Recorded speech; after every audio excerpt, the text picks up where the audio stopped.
הבאים לכנס הראשון של פורום הורים מעורבים.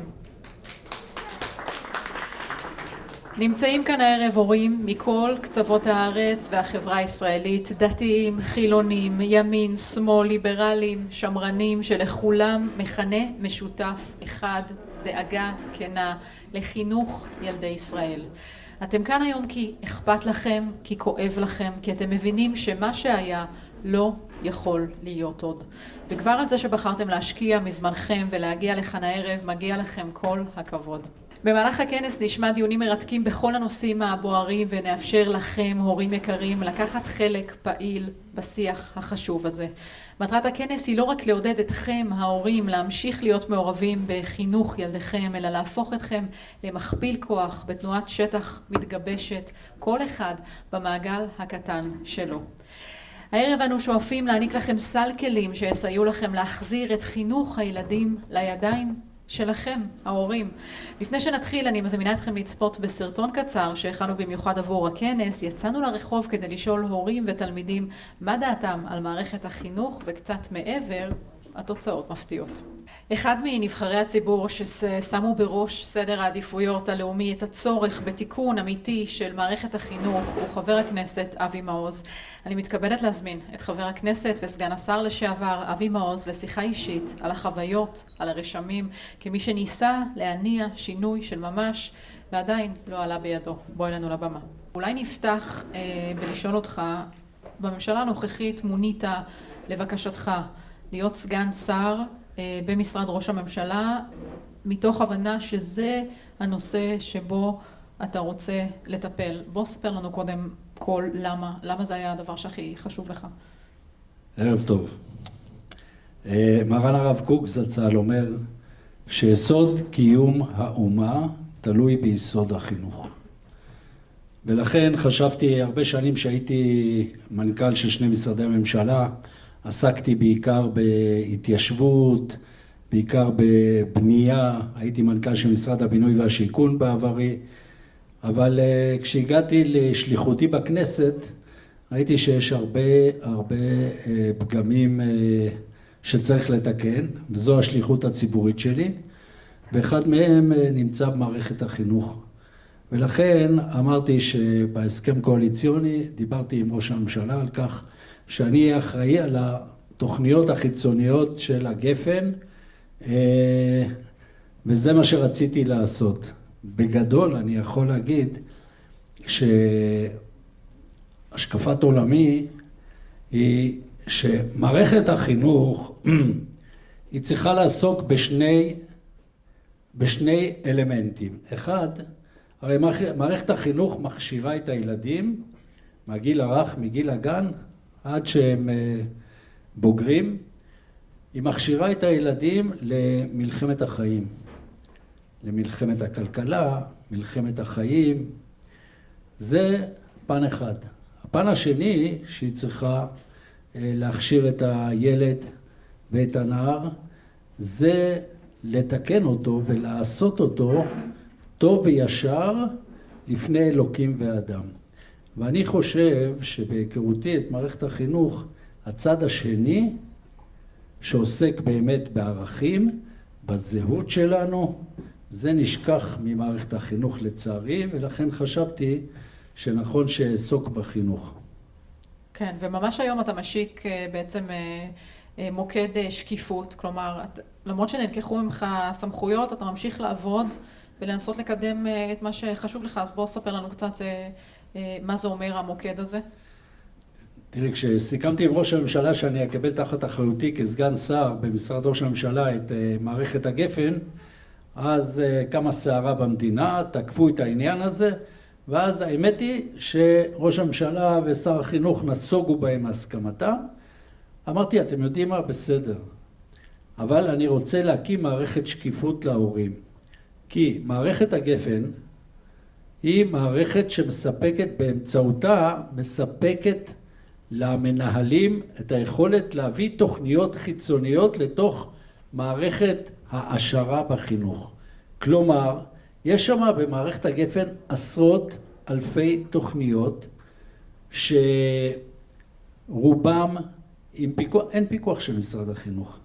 אתה פשוט צריך למלא טפסים, ויש תוכניות במסלול הכחול שהן ללא פיקוח בכלל, ויש תוכניות במסלול הירוק שהן עם פיקוח מינימלי. יושבים פדגוגים במשרד החינוך, בודקים פעם אחת התוכנית הזאת עומדת בהקשר של הנושא שתחתיה היא רשומה, וזה מספיק. מה מעבירים אחרי זה בתוכנית? מי הוא הגוף שמעביר את התוכנית? מי מממן את הגוף שמעביר את התוכנית? אף אחד לא בודק. אז מי בעיניך באמת צריך להיות האוטוריטה שיבדוק, שיעבור על התוכניות, על מה שקורה שם? אני חושב שהדבר הראשון שצריך לעשות זה לשתף את ההורים, לשקף את מה שקורה שם להורים. אני קיבלתי עשרות ומאות פניות מהורים שבאו אליי ואמרו, אבי, תשמע, אנחנו מגלים שהילד שלנו מקבל תכנים כאלו וכאלו. זה פרוס על פני קשת רחבה של נושאים. נושאים פוסט-ציוניים, נושאים פוסט-יהודיים, נושאים שהם אנטי-אנושיים. ולכן הם אמרו, תציל אותנו מזה. אז אני חשבתי אחד העקרונות שמובילים אותי, זה עקרון להעביר את האחריות בחזרה להורים. ולכן האמצעי הראשון שההורים ידעו מה הילד לומד בבית הספר. עכשיו, משרד החינוך טוען שיש אצלו מערכת שקיפות לגבי תוכניות הגפן. אני מחילה ממשרד החינוך, זה לא שקיפות.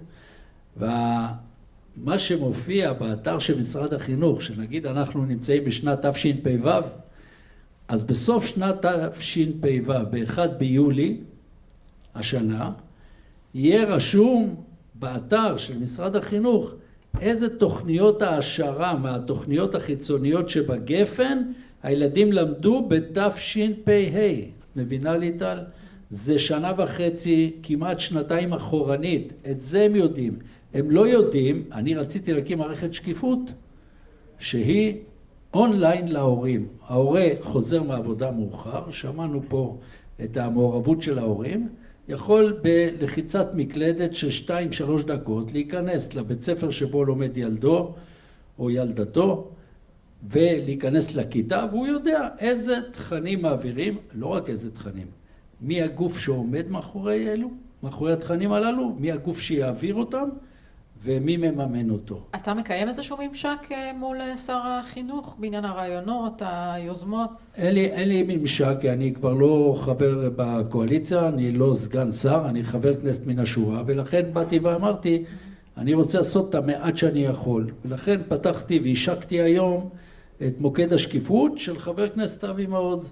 זה מוקד שקיפות, יש אפשרות לפנות לאתר, ושם ההורים יכולים גם לשאוב את המידע שאנחנו נגלה מפניות שנקבל מההורים, ואם תהיה פנייה שאנחנו חושבים שאנחנו צריכים לעשות שאילתה או לעורר איזושהי הצעת חוק להעביר אותה, אנחנו נעשה בעבודתנו הפרלמנטרית.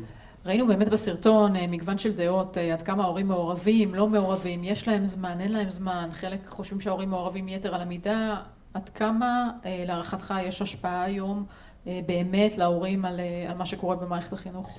אם אני יכול לשפוט, לפי כמות הפניות שקיבלתי מהורים, אני אומר לך מאות פניות, אז יש אפס מעורבות. לא רק זה, אני רוצה להגיד דבר חמור, אני חושב שיש פה הסתרה מההורים על התכנים שהילדים שלהם מקבלים, לפחות במה שנוגע לתוכניות החיצוניות שמועברות להם כתוכניות העשרה.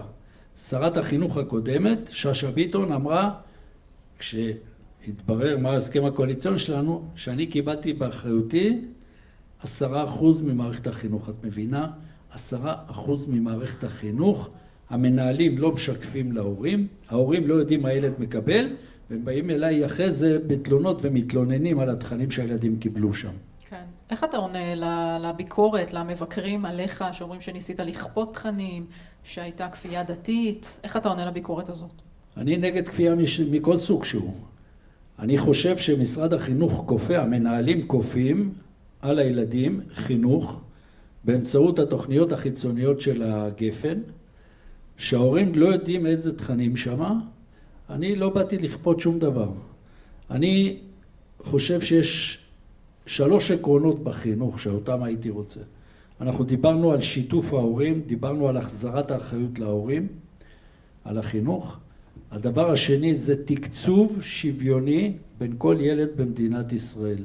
לצערנו היום זה לא ככה. יש ילדים שהם רוצים ללמוד על פי השקפת הוריהם, ולכן הם נרשמים בבתי ספר שהם לא שייכים, לא לחינוך הממלכתי, לא לחינוך הממלכתי דתי, וגם לא לרשתות החרדיות, והם נאלצים לשלם מכיסם על כל ילד 650 שקל לחודש, 900 שקל לחודש שמעתי, וזה אבסורד. למה שהילד הזה יקופח ביחס לילד אחר במערכת החינוך? אז שוויון תקציבי, והעיקרון השלישי זה יותר יהדות, יותר זהות יהודית, יותר זהות של השורשים שלנו, כי זה מה שייתן את הצד השני שאמרתי, שזה לחנך את הילד בשביל להכשיר אותו להיות טוב וישר עם אלוקים ואדם.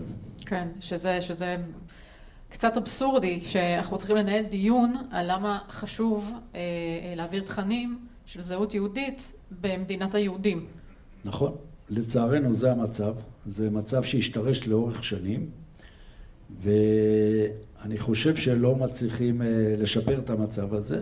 בעזרת השם, כשאגיע אחרי הבחירות הבאות, אני אגיע למשרד החינוך, אז אולי אני אטפל בזה, אולי ייתנו לי את הכוח כדי לעשות את זה. האמת היא שאני הצעתי לראש הממשלה נתניהו, אמרתי לו, תן לי את משרד החינוך, כי אף אחד לא רצה את משרד החינוך. בסוף הוא הטיל את זה על יואב קיש, הוא אמר לי, אבי, אבל אתה סיעת יחיד, רק אחד בכנסת. טוב, אז בסדר, לא קיבלתי את הגפן, ואחרי זה ירד למערכת השקיפות, ואחרי זה גם נאלצתי להתפטר, כי גם את זה לא נתנו לי לבצע. אני היום מסתפק ואני גאה על כך שהקמתי את מוקד השקיפות שלי, ואני פונה להורים בכל רחבי הארץ, אתם יכולים לפנות, אני מבטיח לטפל. כן, אז לסיום, אנחנו בכל זאת בשנת בחירות, באיזו קונסטלציה אתה רץ בבחירות הבאות? אני מתכונן לבחירות, ואנחנו לקראת הבחירות, אנחנו נציג את הרשימה שלנו, ואנחנו מתכוננים לכל האפשרויות. בעזרת השם אנחנו נצליח, ואנחנו נדרוש, אני מבטיח שאם נצליח ונקבל מספיק כוח, אנחנו נדרוש את תיק החינוך. חבר הכנסת אבי מעוז, תודה רבה לך. תודה. תודה רבה, כל טוב. צביקה, גם אתה פעם היית מורה? כן. טוב, אז יש פה רוב של מורים לשעבר. יש פה 4 מורים לשעבר. ומורה בהווה. ומורה עדיין בהווה. נחמד. טוב. צביקה, נתחיל איתך.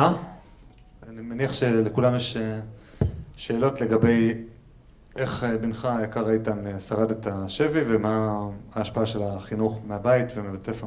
אז ברוך השם, הבן שלנו חזר חי מהשבי, שזה מה שהוא עבר, ששמענו ממנו. אז זה ממש, זה ניסי ניסים כפשוטו. איתן היה רק בעיר עזה, רוב הזמן בעל קרקע, בדירות במרתפים. שנה שלמה הוא היה בבידוד, סבל מרעב קשה מאוד, והופצץ. מסתבר שצה"ל לא ידע איפה הוא נמצא והפציצו אותו. ממש, הוא כל הזמן היה תחת הפצצות. הוא היה בטוח שהוא ימות מההפצצות, לא מהמחבלים. ובכל זאת, איתן נכנס לשבי עם התודעה שנמצאת אצלנו בבית על השולחן. יש מלחמה, המדינה צריכה, חיילים נהרגים, המדינה צריכה לנצח. נפלתי בשבי, איזה בסה, אבל אני חייב לעזור לעצמי לשרוד, ולהפיק אפילו להפיק את המרב מהזמן הזה שאני פה, ולכן הוא למד ערבית על בוריה. הוא קורא וכותב ומדבר ערבית שוטף, בהגה עזתית, עם מבטא מאוד מאוד טוב. וזהו, ואיתן במפגש הראשון שהיה לנו ברעים, כן? שראינו אותו אחרי שנתיים, שחמאס לא נתן שום סרטון ותמונה עליו, ובדקנו שיש לו ידיים ורגליים ועיניים ואצבעות והכל, שהכל תקין, אז הוא אמר שהחשיבה הפרואקטיבית, זה משהו שגם מדובר הרבה בבית, זה משהו שמיד, זאת אומרת, זאת הייתה ברירת המחדל שלו בחשיבה, לא להתבכיין על הנסיבות, אלא לנסות להציל את עצמי, ללקט שאריות אוכל, להתנדב, לשטוף כלים בדירה שבה הוא היה עם משפחה חמאסניקית, כדי ללחך את הצלחות עם שאריות האוכל. הוא גם גנב פיתה פעם אחת והוא חטף על זה מכות איומות. קשרו אותו והכו אותו עד שבעלת הבית, אשתו של השווה, דרשה להפסיק את זה, היא לא יכלה לעמוד בהצרחות. וככה הוא שרד. אז במילה אחת, יש אין ספור סיפורים. טוב, אז תבוא אליי אחר כך נעשה השלמה. במילה אחת, פרואקטיביות? פרואקטיביות זה אי השלמה עם הנסיבות, תמיד החשיבה של חשיבה קדימה, איך לשפר את המצב, איך להתקדם מכאן, מה אני עוד יכול לעשות, זה השאלות המנחות, איך אני יכול לשפר את מצבי, לאיזה צורך אני יכול לתת מענה, וכן הלאה. טוב, טל, את האג'נדה המלאה שלך אפשר להכיר בספר עד הילדים. לא הייתי אפילו צריך לעשות פה קידום על הבמה. אני יודע, יש לך אותי, אבל הייתי שמח לשמוע ממך מה הבעיה המרכזית של המערכת כיום. כי אתה מתעסק הרבה יותר במערכת ופחות בסיפור אישי כזה או אחר. קודם כל אני אגיד שצביקה היה רם בישיבה התיכונית שלמדתי בה, אז גם זכיתי לחוות אותו כמורה, זכור לטוב. גם הוא אחראי על? הורדת הכיפה? לא, זה כבר... בכל זאת, כנס פה עם... זה לא היה בגללו. כנס של קבניקים. אבל למדתי בישיבה תיכונית, גם זה משהו. תראו, יש לא מעט בעיות במערכת החינוך, בין בספר שאני סוגר כמה וכמה מהן, אבל דווקא היום אני רוצה לבחור בעיה אחת שאני לא יודע אם היא בהכרח הבעיה המרכזית, אבל אני חושב שהיא לא מספיק מדוברת, והבעיה שאני רוצה לגעת בה זאת הבעיה שנקראת ארגוני המורים, ארגון המורים והסתדרות המורים. אני לא יודע כמה מכם יודעים, אבל היום בגדול כל המורים במדינת ישראל מיוצגים בעל כורחם על ידי אחד משני ארגוני המורים. משלמים בעל כורחם. זה מיוצגים בעל כורחם וגם משלמים בעל כורחם, כשבעצם האינטרסים של ארגוני המורים הם לא האינטרסים של מדינת ישראל, לא של מערכת החינוך ולא של המורים, לא של ההורים ולא של הילדים. כלומר, האינטרסים של ארגוני המורים לא השתנו ב-50-60 השנים האחרונות, כשבגדול מה שהם מנסים לעשות זה פשוט להשאיר את המצב על בוריו. רק שלא יהיה שינוי, רק שלא ייגעו לנו בשום דבר. התוצאה היא שבעצם היום העסקת המורים במדינת ישראל מחד, והניסיון של משרד החינוך או של שרי חינוך או אפילו של מי מפה שירצה לעשות או לקדם רפורמות בתוך מערכת החינוך, מצד אחד נתקלים בהתנגדות מאוד קשה של ארגוני המורים, ומצד שני העסקת המורים היא בעצם פועלת בשיטה מאוד מאוד מיושנת. אני אתן על זה ממש שתי מילים. דוגמה אחת, העסקת המורים. היום העסקת המורים במדינת ישראל בעצם פועלת ממש כאילו אנחנו עובדים לפני 50 שנה, ארגוני המורים מצפים שמורים יגיעו לשם בתחילת דרכם, יעבדו בשכר נמוך, יישארו באותו מקום לאורך 30-40 שנה, השכר שלהם יעלה אך ורק בגלל שהם מלמדים ועולים בוותק שלהם, ואין כמעט שום ביטוי לאיכות של המורים, אין כמעט שום ביטוי לביקוש למקצועות מסוימים, אי אפשר להתמודד כתוצאה מזה עם מחסור במורים במקצועות מסוימים, והרבה מאוד מורים, א', יש מצוקה, כלומר שמורים לא מגיעים לתוך המערכת, ומצד שני הרבה מאוד מורים איכותיים בורחים מהמערכת. התוצאה היא שיש לנו מורים שהם בעיקר או יסמנים, או נשארים כי נוח להם במערכת והם לא מנסים לעשות שינוי. החינוך הוא לא הדבר הכי חשוב להם, אלא דווקא לשבת על הכיסא. ומצד השני, למנהלים יש מעט מאוד יכולת לקחת מורים, לתמרץ, להעסיק אותם כדי לסגור פערים, זה דבר ראשון. והדבר השני, שכל פעם שמגיע איזשהו שר חינוך ורוצה לקדם איזושהי רפורמה, זה יכול להיות רפורמה בלימודי יהדות לצורך העניין, זה יכול להיות מעורבות של חברי כנסת כאלה ואחרים, כמו שאבי מעוז הציג פה מקודם. בדרך כלל ארגוני המורים יעמדו על הרגליים האחוריות, לא תמיד בגלל איזושהי טענה עניינית, שבהם אומרים, אני מתנגד לשינוי הזה בגלל א' ב' ג', אלא בגלל שפשוט התנגדות לשינוי. ודאי וודאי שכאשר מדברים על לקחת כוח שהיום מרוכז מאוד מאוד מאוד בידי משרד החינוך ולתת אותו יותר לשטח, ודאי כאשר מדברים על מעורבות הורים בתוך מערכת החינוך, על בחירת הורים בתוך מערכת החינוך, ארגוני המורים בדרך כלל יהיו הראשונים שהתנגדו לאירוע הזה, בגלל איזשהו חשש ארכאי שאם ההורים אומרים מה הם רוצים, התוצאה היא שהמורים ייפגעו מזה, דבר שבוודאי לא נכון. אז בעצם ארגוני המורים הבריחו אותך מחוץ למערכת. זכור לסיפור שרצו שתנהל איזה בית ספר, אתה אמרת נשמח פשוט לעצב חלק מהצוות כראות עיניי, לפטר אולי איזה מישהו שהתעייף, לזכור איזה מורה חדש שאני רוצה בשכר שאני רוצה, אמרו לך בלתי אפשרי, אז אמרת, אז אני לא אנהל ושנה לאחר מכן גם התפטרת. נכון, התפטרתי בעיקר, מה שעיקר לקחתי הפסקה כדי לכתוב את הספר, תכננתי לחזור אחרי שנה, איכשהו מצאתי את עצמי במאות ימי מילואים בדרך, אז הספר התעכב, והחזרה גם, אני גם אחזור למערכת החינוך אחרי שנעשה את השינוי הנדרש. שעכשיו נגעתי רק בחלק אחד ממנו, בהמשך אולי ניגע בעוד. נוגה, את במכון יכין עוסקת גם במדיניות חינוך, את מסכימה עם הדברים של טל? אני מאוד מסכימה עם הדברים של טל, אני אוסיף לדברים של טל, סתם דוגמה, עידן האבן שבו אנחנו נמצאים, אני מכירה מורים, כולל בבית ספר של הבן שלי, שהתחילו ללמד בתחילת השנה, שהיה ספטמבר, ועד היום לא קיבלו משכורת. המערכת כל כך מיושנת, שזה הזמן שלוקח לאבד אותה, אבל אי אפשר להחליף את המערכת, כי כל הנתונים של משרד החינוך נמצאים אצל הספק, ואם נעבור למערכת אחרת, הוא לא מסכים לשחרר את המידע. ברמה הזאת. ואי אפשר לחוקק את זה, אפשר לחוקק את זה אגב, זה לא זה. אפשר לחוקק את זה ואפשר לכפות את זה, אפשר לעשות הרבה דברים. אבל אנחנו חיים במדינה שבה אף אחד לא אחראי על שום דבר אף פעם, וזה צבים כל הדרך למטה, ואנחנו פוגשים את זה גם במערכת החינוך שלנו המון.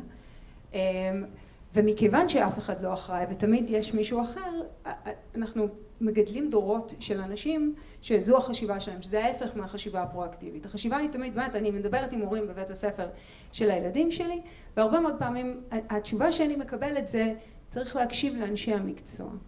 אלה הילדים שלנו, אין אף אחד שמכיר אותם יותר טוב מאיתנו, אין אף אחד שיודע מה טוב עבורם יותר טוב מאיתנו בתור הורים, והתשובה של הורים היא שמה שהכי טוב לילדים שלנו זה שמישהו אחר יקבל את ההחלטה עבורם. אנשי המקצוע, עכשיו שוב כאמור זו בעיה מאוד מאוד נפוצה אצל ישראלים. איך פותרים אותה? זה מתחיל מלמטה, זה מתחיל מאיתנו, זה באמת מתחיל מההורים, זה מתחיל מלשים לב שהמערכת מרדימה אותנו ומספרת לנו סמוך, והיא אף פעם לא שם כשבאמת צריך להתמודד עם העניין. אני מתחילה מתחשבו את זה, אם חס וחלילה קורה משהו, לא משהו נורא והיום, אבל קורה משהו לילד, הדבר הראשון שיעשו זה שיתקשרו אלינו ויגידו לנו לבוא לטפל בזה. עכשיו, אין לנו סמכות, אנחנו לא יכולים להתערב בשום צורה, אנחנו גם לא מרגישים שיש לנו סמכות. הרבה מאוד מההורים, חלק מהבעיה שלהם זה שהגישה לילדים רק לא להרגיז אותו. אמרה מישהי בסרטון קודם, היא דיברה על זה, רק תיתנו לילד פחות שיעורי בית. אנחנו אפילו לא מצפים מהילדים שלנו לשום דבר, אנחנו מנמיכים יותר ויותר את הציפיות, ואז חושבים שילד שגדל בישראל 2025 הוא מסכן, כי נתנו לו שיעורי בית. זה בדיוק מה שצביקה אמר, פרואקטיביות ולקחת אחריות, כן. ולא שהילד יתמסכן. לא, פרואקטיביות ולקחת אחריות זה אומר לספר לילדים שלנו שיש להם מזל גדול מאוד שהם הולכים לבית ספר ושהמורה שלהם נתן להם שיעורי בית, בגלל שזה אומר שהם ינצלו את הזמן שלהם כדי לרכוש כלים והשכלה שיחזקו אותם, אז זה יעזור להם. אנחנו אוהבים לדבר על זה שאנחנו מייצרים ילדים בשביל ה-conveyor belt, וזה לא אירוע. כן, המחשבה הרי של בית הספר בשנות ה-90 זה שאתה מייצר, מישהו שם בסרטון אמר מנהל ייצור, אבל גם שאתה מייצר אנשים בשביל המפעלים. זה לא נכון. אתה הולך לבית ספר כדי לרכוש את הכלים שאתה צריך בשביל לחשוב.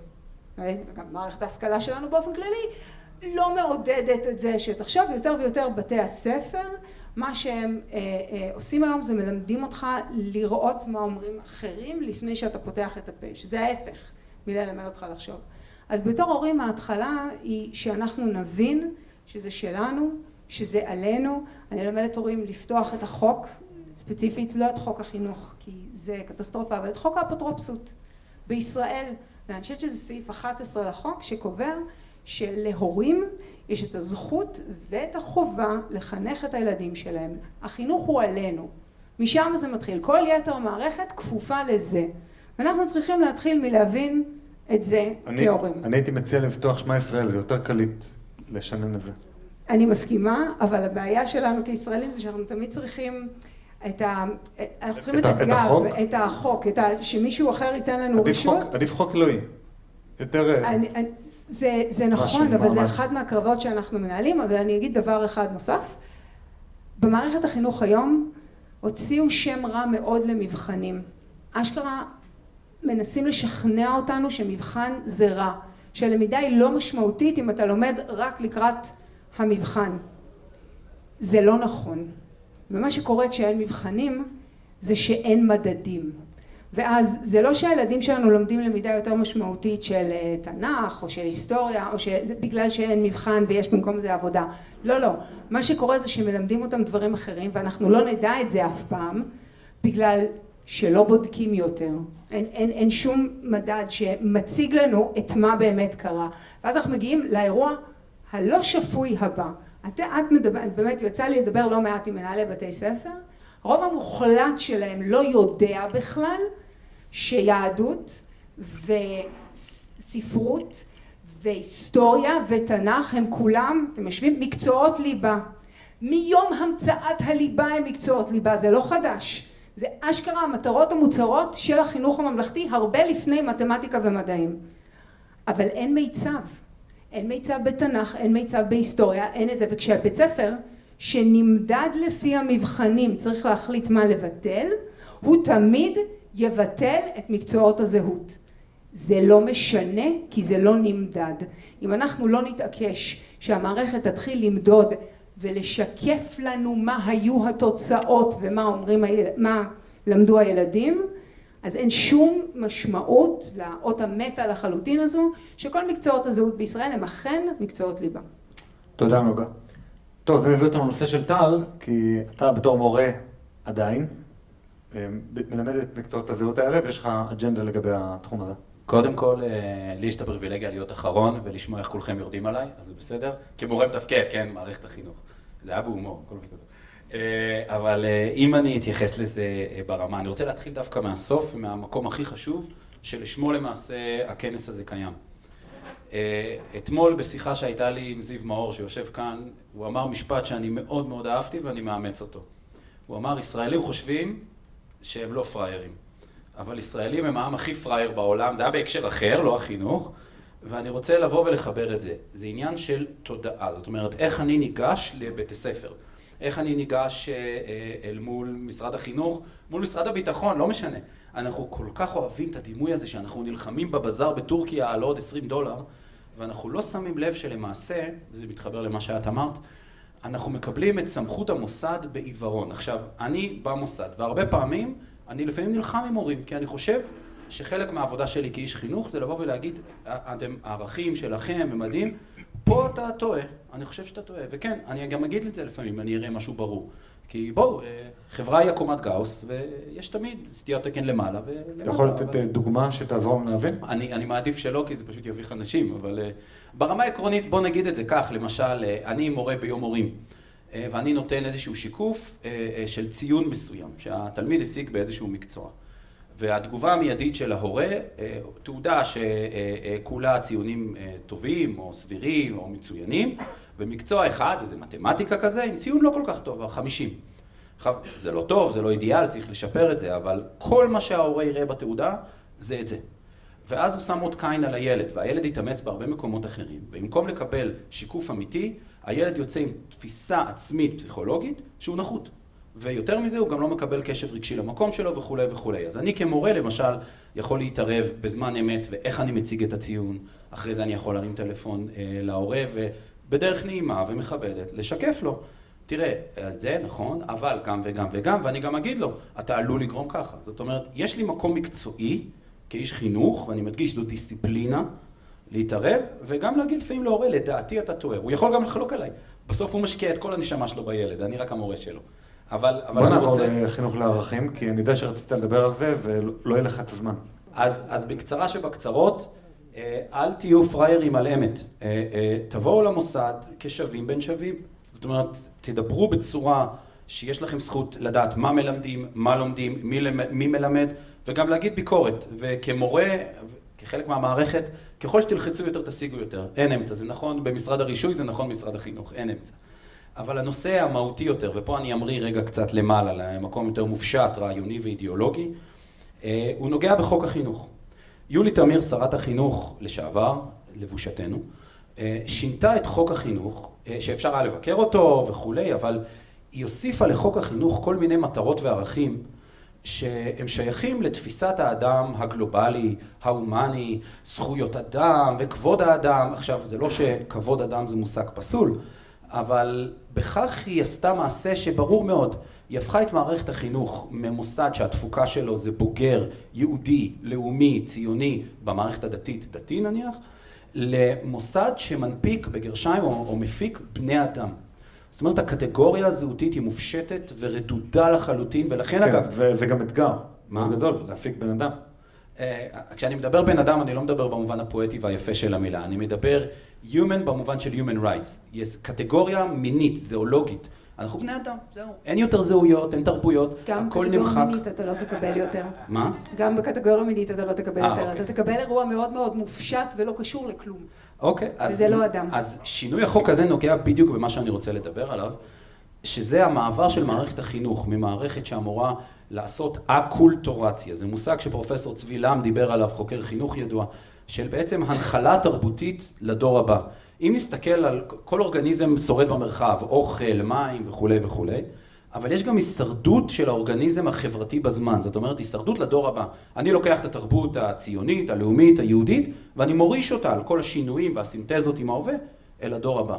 מה שיולי תמיר עשתה זה להפוך את מערכת החינוך למערכת שמנפיקה בדיוק ההפך. היא מוחקת את הדור הקודם מתוך תפיסה של עולם חדש מופלא, אדם חדש. אגב, מי שזה מעניין אותו, זה יושב היטב עם המשיחיות המדינית של אוסלו, שהיא הייתה משיחיות תרבותית, פרופסור גולן לאט כותב על זה בספר שלו, אני לא ארחיב עכשיו. וכאן אני מגיע ואומר שלפני שאנחנו גם מודדים את המתמטיקות, או מדברים על יעילות המערכת, וזה גם טל דיבר בהחלט, אני לא חולק על אף מילה במובן הזה. אבל אני רוצה להמריא רגע לרוח ולעניין. מערכת החינוך של מדינת ישראל, המדינה היהודית היחידה בעולם, מנפיקה בוגרים, אני מדבר על הממלכתי, במידה פחותה על הממלכתי דתי, אבל בעיקר על הממלכתי, היא מנפיקה היהודים. היא מנפיקה אנשים שהזהות היהודית שלהם היא בעצם במקרה הטוב פולקלור, במקרה הרע היא איזשהו משהו שצריך להיזהר ממנו, בואו נלמד מתוך שנאת תנ"ך, זה בטח... ואז אנחנו רואים תופעות כמו חגיגות הלווין בכפר סבא שהילדים רצים, ובראש העין אחותי אמרה לי איך בשכונה שלה אנשים רצו ועשו טריק או טריט וכל מיני דברים כאילו חבר'ה קצת התבלבלנו, כאילו סבבה, כאילו זה חג שלהם, לא שלנו.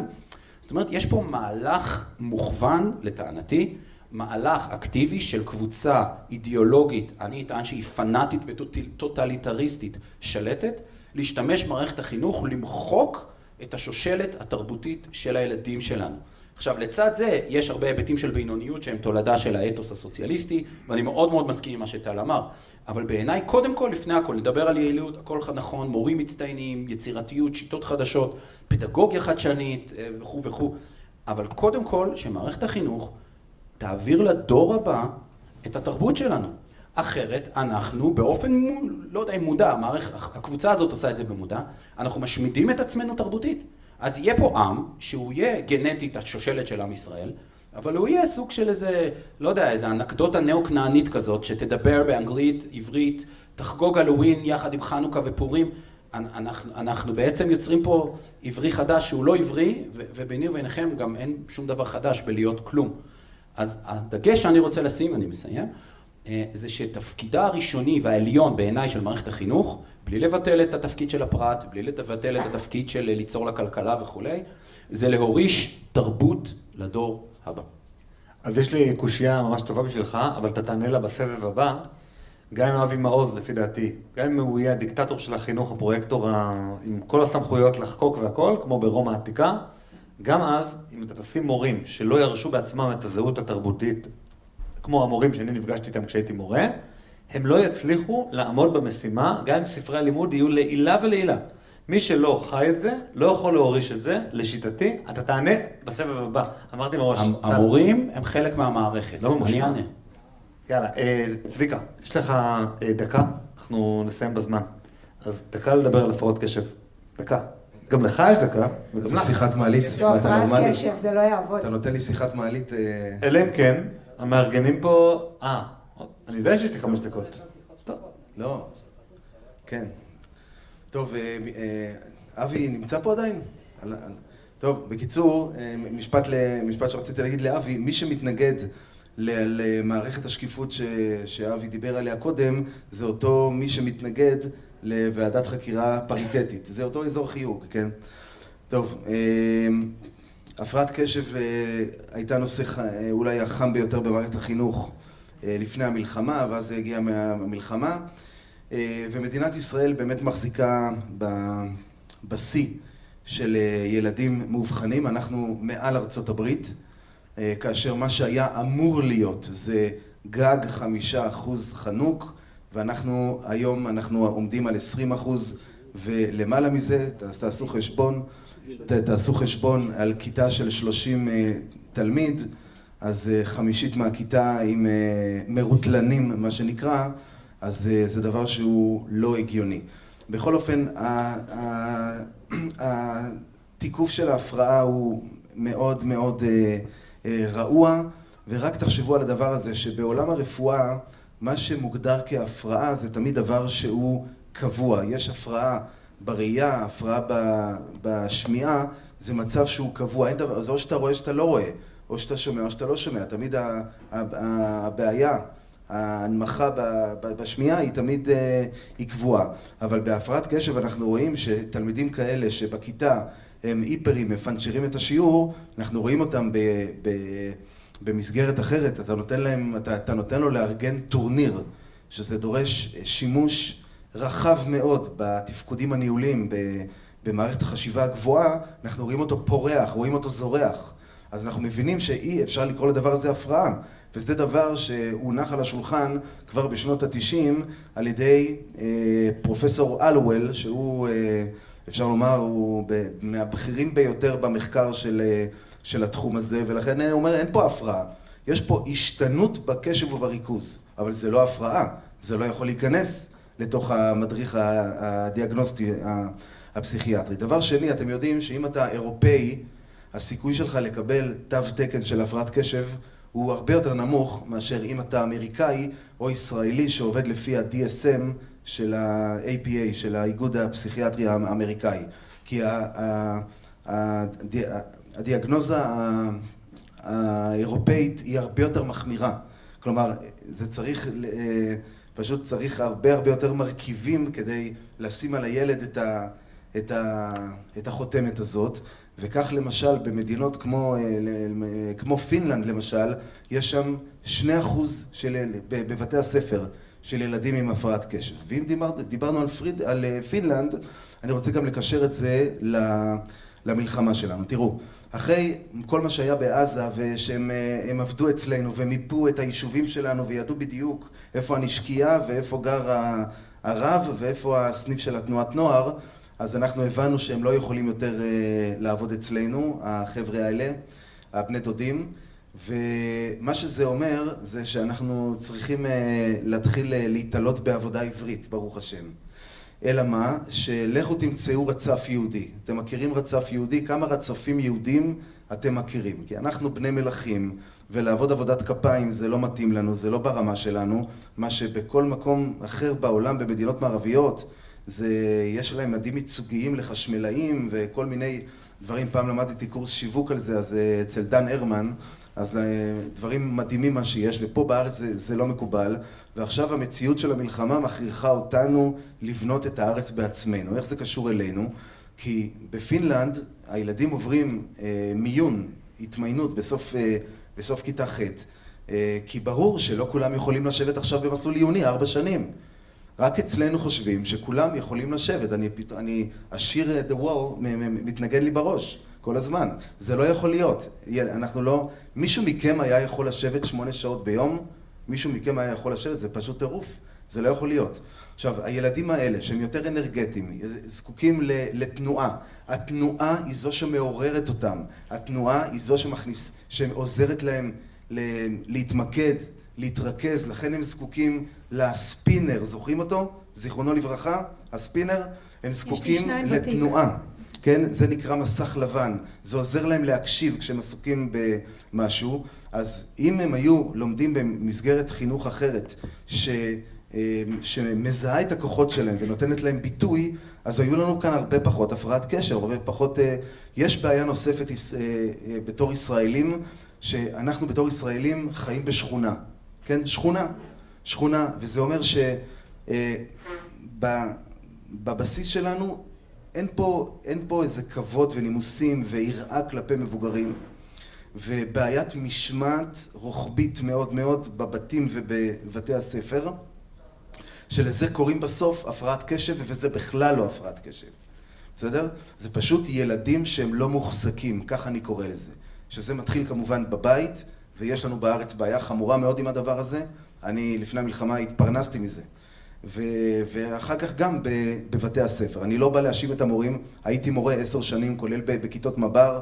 זו התמודדות שהיא היום בלתי אפשרית עם סל הכלים שמורים מקבלים באוניברסיטאות, במכללות, וגם בסוף בבית הספר עצמו. זה דבר שהוא פשוט בלתי אפשרי. המורים שלנו הם גיבורים, הם אמיצים, הם עושים עבודה כוח 100, בקיצור, סליחה על ההשוואה, כן? זה לא השוואה גמורה, כן? אבל זה ממש, זה אנשים שהולכים, עושים את העבודה הכי קשה שאפשר לעשות. הכי קשה שאפשר לעשות. תראו מה קורה בציבור הדתי. מורים לא רוצים להיות מורים. מי בא להיות מורים בחינוך הממלכתי דתי? חרדים. חרדים באים שמוכנים להסתפק במשכורת נמוכה ואיכשהו להביא את הלחם הביתה, אבל אנשים עוזבים את החינוך, זה נורא והיום. שורה תחתונה. כדי לפתור את הבעיה של הפרעות הקשב, צריך לקחת את האבחונים מהמכונים הפרטיים שמסתכרים מזה, שיש להם אינטרס לאבחן ילדים כאלה, ואז הם נותנים להם טיפול הוליסטי, ולהעביר את כל האבחון לקופות החולים תחת תקן מחמיר מאוד, שיהיה קשה מאוד לשכנע את הנוירולוג שאכן יש פה הפרעת קשב. אבל בזה לא פתרנו בסוף את בעיית ההתארגנות, את בעיית השליטה העצמית של הילד ומול המורה, איך הוא יכול להתעסק עם זה. כאן מורים צריכים פשוט לקבל הכשרה של איך מחזקים תפקודים ניהוליים, רגולציה עצמית של תלמידים, איך מתייחסים נכון, איך מדברים בשפת ההשפעה. שורה אחרונה, כל מורה הוא בעצם מנחה קבוצות. אני למדתי הנחיית קבוצות אחרי שהייתי מורה, והצטערתי שלא הלכתי ללמוד את זה קודם, כי כל מורה הוא בעצם מנחה קבוצה. עכשיו, בהנחיית קבוצות אתה לומד איך להחזיק קהל, כי היום המלחמה שלנו היא על הקשב. מורה שילמד הנחיית קבוצות, ילמד את שפת ההשפעה, הוא יוכל לרתום אליו את הכיתה, הוא ידבר בשפה שגורמת לאנשים להחזיק את אלומת הקשב שלהם אל המורה, ואז הוא יוכל גם להפעיל אותם בצורה יותר טובה. ודבר אחרון, צריך להוריד את המע"מ. מע"מ, מורה עומד מדבר. צריך להוריד את המע"מ, ותלמידים אמורים להיות הרבה יותר פעילים, כמו בית המדרש המסורתי של עם ישראל, ששם אתה לומד חברותה, אתה כל הזמן לומד, אתה לא נמצא בהקשבה. תודה. טוב, אז מכיוון ואנחנו כן נעמוד בזמנים, זה פשוט נלקח מהם. אז אם יש לך זה ממש משפט... זה מינוס 20 שניות יש לי. כן, בדיוק, משהו כזה. אני אתן 2 הערות קצרות על מה שהוא אמר, ואז עוד דקה. אני לא אקח יותר מדקה. קודם כל, אני הרי סיימתי לכתוב ספר בשנה האחרונה, ואני מאובחן, אוקיי? עם הקלה בשגיאות כתיב, עם הערכת זמן, עם הפרעות קשב וריכוז, ורטלין. פשוט הלכתי לפני כיתה ט' ועשיתי אבחון, שילמנו הרבה כסף, ופשוט קיבלתי ימבה של הקלות. זה רק להמחשה, זה דבר ראשון. הערה מספר 2, השם של הספר בעברית הוא עד הילדים. באנגלית קראנו לו Leave the Kids Alone, שזה מהשיר של פינק פלויד. עכשיו, זה לא שהספר הזה תורגם לאנגלית, הוא כולו על מערכת החינוך בישראל, אבל צריך. עכשיו, וזה מקשר אותי לדברים שאתה אמרת. אני רוצה שיעזבו את הילדים בשקט, אבל באופן מוחלט. כשאני שומע בין דבריך שאתה נותן איזשהו תפקיד על למערכת החינוך בישראל או למשרד החינוך, אני מודה שאני חווה את אותה סלידה שאני חווה מחוק חינוך כפי שהוא נמצא היום. כלומר, אני סולד באותה מידה ממערכת חינוך שמנסה לכפות ערכים של זהות יהודית, כמו שאני סולד ממערכת חינוך שמנסה לכפות ערכים פרוגרסיביים, הומניים, סוציאליסטיים, או לא משנה מה. אני טוען שמערכת החינוך שלנו היא צריכה רק לאפשר את הרובד הבסיסי ביותר, שתלמידים שלומדים בבתי ספר שנהנים ממימון ציבורי, יצאו החוצה כשהם לא מהווים נטל על החברה. אני לא רוצה להיות צריך לממן מכיסי אף ילד בגלל שמערכת החינוך לא סיפקה לו את הבסיס שהוא צריך כדי לחיות חיים כלכליים, שבהם הוא עובד, משלם מיסים וחי כמו שצריך. זה המינימום. כל דבר נוסף שאנחנו רוצים לתת מעל זה, וחשוב לתת מעל זה. כן? אני לא חושב שמערכת החינוך או משרד החינוך הריכוזי, המסואב, המסורבל, צריך עכשיו בעצמו לקבוע איך אמורה להיראות הנחלה של זהות יהודית בכל בתי הספר בארץ, ממטולה ועד אילת. אני חושב שצריך לתת הרבה יותר מקום להורים בשטח, בשיתוף עם מנהלי בתי הספר. אני חושב שההורים צריכה להיות להם היכולת לבחור בתי ספר, להעביר ילדים בין בתי ספר שונים, להקים בתי ספר ולקבל מימון לבתי הספר האלה, שברגע שאנחנו ניתן הרבה יותר כוח לשטח ונתמרץ דברים שחשוב לממשלה או למדינה, שהילדים ילמדו, אז אני חושב שהדבר הזה יעשה בצורה הרבה יותר יעילה, הרבה יותר נכונה. כל כפייה מכל סוג שהוא, ולא משנה באיזה צד ננסה לעשות אותה, דינה להיכשל, כך או כך. תודה, טל. אני מאוד אתחבר למה שטל אמר, למה שטל לוריה אמר, למרות שהתחברתי גם אליך, אבל מכיוון טיפה שונה. הבעיה הגדולה שלנו במערכת החינוך היום, וזה, אני חושבת חלק מהסיבה שאנחנו מאבחנים יותר ילדים עם הפרעות קשב, זה כיוון התמריצים, נקרא לזה ככה. ילדים היום עושים טובה שהם הולכים לבית ספר, הם עושים טובה שהם עושים שיעור בבית, הם מבחינתם לא רוצים להיות שם, וזה בגללנו, כי זה מה שאנחנו אומרים להם, אחד מהדרכים הכי טוב, אף אחד לא רוצה להיות במערכת החינוך ברגע זה. אני הייתי מורה ל5 דקות בזמן הקורונה, לא, משהו כמו 4 או 5 חודשים, בכיתה ד', זה היה בזמן הקורונה, ואז לא היה צריך תעודה, ומאוד מאוד היו צריכים מורים, ואז גיליתי, ידעתי זה קודם כי יש לי ילדים במערכת, אבל גיליתי את זה מהצד של המורה, שאי אפשר להוציא תלמיד מפריע מהכיתה. עכשיו לי היה פריבילגיה שלא היה למורים אחרים, ואני אמרתי, אם אתה מפריע, אתה לא תהיה בכיתה שלי. אני לא חייבת להיות פה גם, ואתה לא עושה טובות. והתלמידים בכיתה שלי, לא היה טיילת, איך שאתם מכירים את זה, שמישהו מכאן שמורים, איך שמתחיל השיעור, פתאום כולם צריכים ללכת לשירותים. אצלי בכיתה זה לא היה, אתה יכול לצאת ואתה תישאר בחוץ עד סוף השיעור, אנחנו גמרנו עם הטיילת, ואם אתה מפריע אתה תהיה בחוץ. עכשיו, אלה ילדים במאה ה-21, והם תכף ומיד היה להם המון זכויות שצריך לשמור עליהם. אז ההורים באו אליי והסגנית באו אליי, ואני, אין לי בעיה, חברים, אני לא חייבת להיות פה, אבל בכיתה שלי לא יהיה ילד שמפריע. והיה לי מזל גדול מאוד, שזה הקורונה, והיו חסרים מורים, אז בכיתה שלי לא היו הפרעות, ותוך שבועיים, והיה לי כיתה מלאה, אני הייתי המורה המבוגרת היחידה, כל היתר היו ילדות בנות 20, והיה לי כיתה ששמו בה את כל הילדים עם הפרעת הקשב, ותוך שבועיים הפסיקו ההפרעות אצלי בכיתה, ואני לא מורה כזו גאונה, זה לא, פשוט לא היה לי כוח, גם לי יש הפרעת קשב, אני לא יכולה ששלכם פוגשת את שלי, באמת, זה האירוע. עכשיו, היו ילדים שהיו רבים עם ההורים שלהם על לקחת ריטלין, אמרתי, עזבו, לא אכפת לי, ייקח, לא ייקח, לא מעניין אותי, הוא יפריע, הוא לא יהיה בשיעור, זה האירוע, הם הפסיקו להפריע. עכשיו, באמת שיש לי הפרעת קשב, ולכן אחד מהדברים הראשונים שאמרתי לבוס שלי היה, הדבר הכי גרוע שאתה יכול לעשות אם אתה רוצה לקבל ממני את החומר, whatever, בזמן, זה לתת לי עוד ממנו. הבעיה הכי גדולה ביחס שלנו להפרעות קשב, באופן כללי ביחס שלנו לתלמידים, שוב, זה הציפיות, זה שאנחנו נותנים הקלות. הדרך הכי טובה לוודא שילד עם הפרעת קשב יגיש את העבודה בזמן, זה לתת לו פחות זמן מכולם. כי מה שמפעיל אותנו הרבה מאוד מהפעמים, זה הלחץ, זה עצוב מאוד שאנחנו חיים כל הזמן בכזה סטרס גבוה, וזה עובד, באמת, הבוס שלי למד להשתמש בזה, זה מצוין, אוקיי? וזה מתחבר, לא, ובזה אני אסיים. הבעיה זה שמורים זה החבר'ה שהכי קשה למשמע. הבעיה, לא, זה לא מורים שקשה למשמע, למורים היום באמת ובתמים אין סמכות. אותך קשה למשמע. לא, אותי מאוד קשה למשמע. אני יודע. כן, אבל העניין הוא שאם אנחנו ניתן למורים את הסמכות להגיד, אתה יכול להיות בכיתה שלי רק אם אתה עומד בכללים, זה אומר שזה דרך למורים להגיד לילדים שלנו שהכיתה היא לא זכות, היא פריבילגיה. אנחנו משנים את כיוון התמריץ, ועכשיו הילד לא עסוק כל הזמן בלצאת, הוא עסוק כל הזמן בלהישאר. והמערכת שלנו כולה בהפרעת קשב. אנחנו נגיע לשלב שבו מורים יכולים להוציא את הילד מהכיתה, ובית הספר יכול להוציא את התלמיד מבית הספר, לא יהיה צורך באף אחד מהדברים האלה.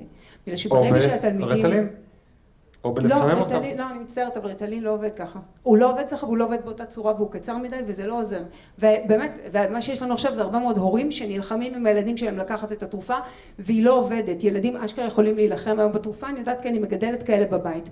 אם אתה לא רוצה להיות שם, לא משנה מה תעשו לזה, הילד יכול, הוא יכול עליכם, הוא אפילו יכול על הריטלין. תרופה מצוינת אם אתה יודע להשתמש בה. אז אם אנחנו נביא את הילדים שלנו למקום שבו הם מבינים שבית הספר זה פריבילגיה שאין לרוב המוחלט אגב של העולם עד היום, ושאתה הולך לשם בשביל לקבל את מה שאתה צריך כדי להיות הבן אדם התורם לחברה, ושלהיות בן אדם תורם לחברה זה משהו שאנחנו מצפים ממך לעשות, ובבקשה תאסוף את הנעליים שלך מהרצפה ותשים את התיק שלך במקום על הדרך. לילדים תהיה משמעות לחיים שלהם, וברגע זה מה שאנחנו עושים זה אנחנו גוזלים מהם את זה לא רק כי לקחנו מהם את הזהות, אלא כי כשהנמכנו את הציפיות הפכנו אותם ליצורים חסרי כיוון וערך. אין שום משמעות למה שהם עושים בחיים, לכן הם מעלים שוב ושוב ושוב את הפרעות הקשב, הם מעלים שוב ושוב ושוב את ההפרעה למערכת, כדי שמישהו סוף סוף יצפה מהם להתנהג כמו בני אדם. אנחנו לא עושים את זה, ועד שלא נעשה את זה, ועד שלא נתחיל לדרוש מהילדים שלנו, לא בשבילנו, זה מהמקורות. חוסך שבטו שונא בנו, זה לא כי אנחנו מרביצים להם, זה כי אנחנו נותנים להם את האפשרות להתנסות וליפול, כדי לחזק אותם, כדי שיהיה להם את היכולת להפוך לבני אדם שמחוברים למשהו ועובדים לקראת משהו. תודה נוגה. טוב, לך יש שתי קושיות שהופנו אליך, אחת ממני. אם אבי מעוז היה שר החינוך, גם אז זה לא היה עובד, בגלל החומר האנושי של המורים, ושנייה מטל, שאומר שהמדינה לא צריכה לכפות יהדות, תבחר על מה לענות. תבחר, אתה מצמצם אותי, אהבתי. אני אתחיל לענות קודם כל, אני חושב שאני וטל צריכים איזה דיבייט טוב ככה. אותי? אני עובד במערכת. אתם מוזמנים אחר כך. אני גם מגיב למה שאת אמרת בקצרה עוד רגע. אז קודם כל אנחנו צריכים דיבייט בהקדם. אולי יש מישהו שיש לו פודקאסט די, כבר הזמנתי, בואו נפסיק לגזול את אבל לא נגזול. זמנים. קודם כל, כשאני בהכשרתי בפסיכולוגיה, מדעי המדינה, סוציולוגיה, אז יש לי חשיבה גדולה כזאת במקרו, לא הכוונה שאני ראש גדול, אלא. אז בעיניי, כל מה שמערכת חינוך בכל חברה תמיד עושה, יש בו היבט של כפייה. מה זאת אומרת, גם מה שאתה מתאר זה סוג של כפייה, של השקפת עולם ליברלית, שיש בה היבטים אינדיבידואליסטיים. עכשיו, אני לא נגד אינדיבידואליות, שלא תבין אותי לא נכון, אבל זה הולך בד ובד. זאת אומרת, אני מציב את זה מעל זה, בלי לבטל את השני, ובעיניי מערכת החינוך חייבת לכפות ערכים, קודם כל בשביל civilized society, זאת אומרת, conduct, איך מתנהלים בין אדם וחברו, שזה ערכים מאוד פשוטים, לצורך העניין לעזור לחלש או דברים מהסוג הזה. וההיבט השני הוא ליצור שפה תרבותית משותפת. זאת אומרת, אם יש לנו, וזה המצב שנוצר לנו בגלל מערכת החינוך הממלכתית דתית והממלכתית, מישהו שהעולם, הנרטיב הגדול שהוא מצייר, טבוע וצבוע, וטוב שכך, בצבעים שנובעים מהתנ"ך והמשנה והגמרא. פעם אגב זה היה ככה גם בחינוך הממלכתי. אבל היום בחינוך הממלכתי הבוגר, במקרה הטוב, זוכר אולי קורטוב תנ"ך, רבע היסטוריה, הנה הייתה לנו שואה, אז למעשה אנחנו מתפלגים, אנחנו מתפזרים ומתפוררים. ולכן בעיניי בהחלט ובהחלט, שוב זה דעתי, אתה לא חייב כמובן להסכים, מערכת חינוך של כל אורגניזם מדיני חייבת לכפות איזושהי סטנדרטיזציה. עכשיו, אני ואתה נוכל לדון כמה, אוקיי? אתה תגיד 0, אני אגיד 100, לצורך הדיון, אני לא חושב 100, אבל בעיניי, אם אנחנו נגיע ל0, אז אנחנו כבר לא נהיה אורגניזם מדיני, אנחנו לא נהיה אורגניזם, תרבותי, כאילו המדינה היא רק הכלי. אז זה מענה לשאלה שלך. בנוגע לשאלה שלך, כמו שאמרתי, המערכת, חלק ממנה זה המורים, זה לא רק איך הכיתה נראית. ובהחלט שהיום מוסדות להכשרת מורים, כמו כל מוסדות אקדמיים בישראל, וחבל שמוסדות להכשרת מורים הפכו להיות אקדמיים, פעם היו סטאז'ים שהיו מעשיים הרבה יותר. מוסדות אקדמיים בישראל הם נגועים במיינד ויירוס, הם נגועים באידיאולוגיה, בתיאולוגיה ליברלית, ולא ליברליזם קלאסי, ליברלית, פרוגרסיבית, ניהיליסטית, תיאולוגיה, גם בר אילן, וגם באריאל אפילו באופן חלקי. אוקיי, הרצוג, גם שם, במרכז הרצוג? לא נריב. נדון על זה, אבל... הקושיה שלי בעינה עומדת. גם 3 שנים. רגע, בהרצוג החדש יפתח הר המור, לא יעזרו. שנייה, ככל שיהיו יותר מורים שהם יהיו חלק מהאורגניזם התרבותי, ואתה תכפה מערכת, הסטנדרטיזציה, המכבש, גליל הפתישה הגדול הזה, יתחיל להגיד לא, במקום ששר החינוך לשעבר, בנט, ידבר על 5 יחידות אנגלית ומתמטיקה, פצצה, מדהים שיהיה, גם ידברו על 5 יחידות היסטוריה. אני מאוד כועס על יואב קיש. למה הוא לא עשה תוכנית מצטיינים בהיסטוריה, מצטיינים בתנ"ך, מצטיינים בהנהגה יהודית, לא יודע. למה אין את זה? גם, לא אומר לבטל. טוב שיהיה מתמטיקה. זאת אומרת, אני חושב שזה ששר החינוך של הממשלת ימין על מלא, מפלגה לאומית ליברלית, ובסוף אנחנו חיוורים ועירומים מתכנים כאלו, זה מביך, וזה מחייב אותנו כציבור גם לא להצביע לא. לדרוש מישהו אחר, בין אם זה אבי מעוז או בין אם זה מישהו אחר, לא מעניין אותי. על זה אני חושב כולם יכולים להסכים. ואמירה קטנה על מה שאת אמרת, במובן הזה אני מורה בגימנסיה, בית ספר ממלכתי, בירושלים יש אגב בחירה רבתי בעיר, ויש, בגדול. אני המורה היחידי מבין חדר מורים של 150 מורים, שכשאני נכנס לכיתה, התלמידים עומדים, והם עומדים כמעט דום. והם לא עושים פוזות, והם לא נשענים על הכיסא, והם לפעמים עומדים גם 5 דקות עד שאני מוודא שלכולם יש תלבושת. וחד וחלק, כשמורה יודע להחזיק איתה, ליצור רשימת נורמות, אני קורא לזה טקסים, טקסי מעבר בין הפסקה ושיעור, טקסי פתיחת שיעור. כשתלמיד בלי מחברת יודע שאו שהוא מודה על זה בהתחלה, ואז יש לו אפשרות תיקון, ואם אני תופס אותו בלי מחברת, חבל לך על הזמן. זאת אומרת, ברגע שהמורה הוא דמות עם סמכות, אז אפשר להתחיל תהליך חינוכי. ברגע שהוא מביט על המורה, או כאח שלי, או במי אתה בכלל, אז על מה אנחנו מדברים? זה לא מורה. זה סתם שמרטף. וזה המהות. קוראים לזה אני כאן בשבילך. טל קופל, נוג ארבל, טל אוריה, צביקה מור, תודה רבה. תודה רבה חברים, אנחנו יוצאים עכשיו להפסקה קצרה, רק 20 דקות, מיד אחריה כל האורחים המרתקים ועוד פאנל מרתק, אל תלכו לשום מקום, הפסקה קצרה, כבר חוזרים.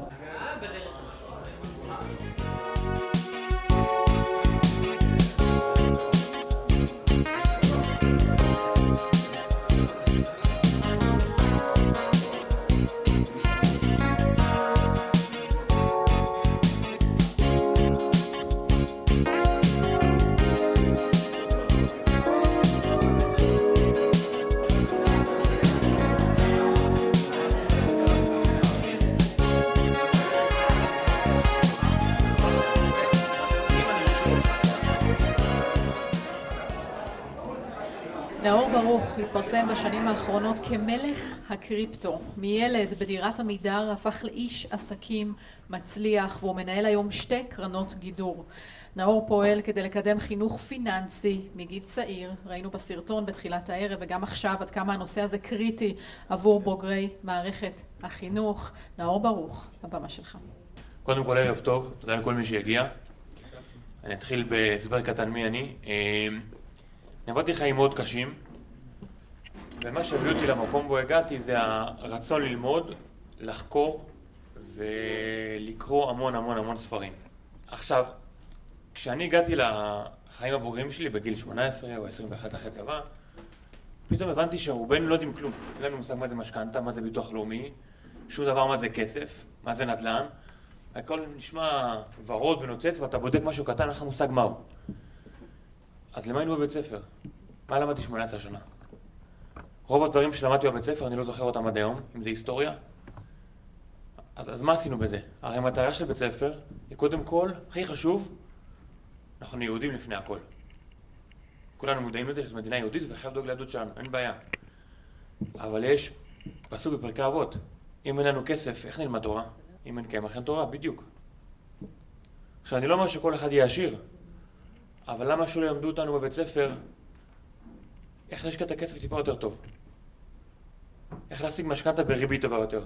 אתם יודעים, אמא שלי הייתה נכה ועיוורת, והיא חסכה עבורי קצבת ילדים, 170 שקל בחודש. כשהגעתי לגיל 18 היה שם 30 ומשהו אלף שקל. סכום שלא משפיע על החיים יותר מדי.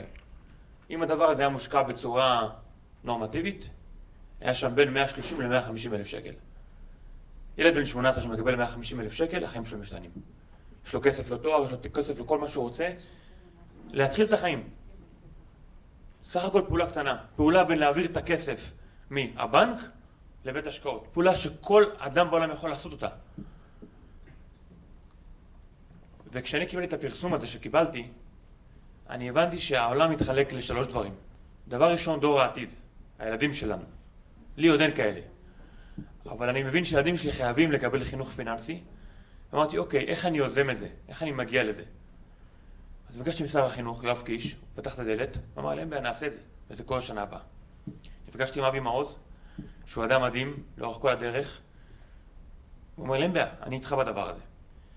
אבי מעוז כרגע מקדם איתי בוועדה בכנסת, כדי לקדם רפורמה, שיכירו בקריפטו בישראל, שיהיה רגולציה לשבור את המונופול.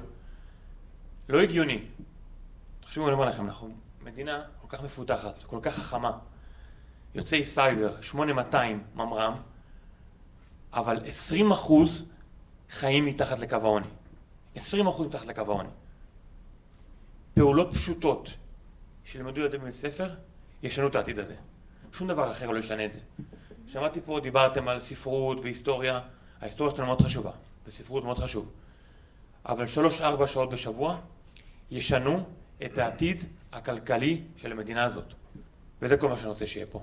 להביא הזדמנות שווה לכולם. כי מה שאני עברתי, אני לא מאחל לאף אחד לעבור. ואני מבין שההזדמנות הזאת תגיע רק אם אנחנו, כל אחד, יתרום למען הדבר הזה, ונבין שבית ספר זה לא רק לימודים, זה גם מעשי. וזהו. תודה רבה, ערב טוב.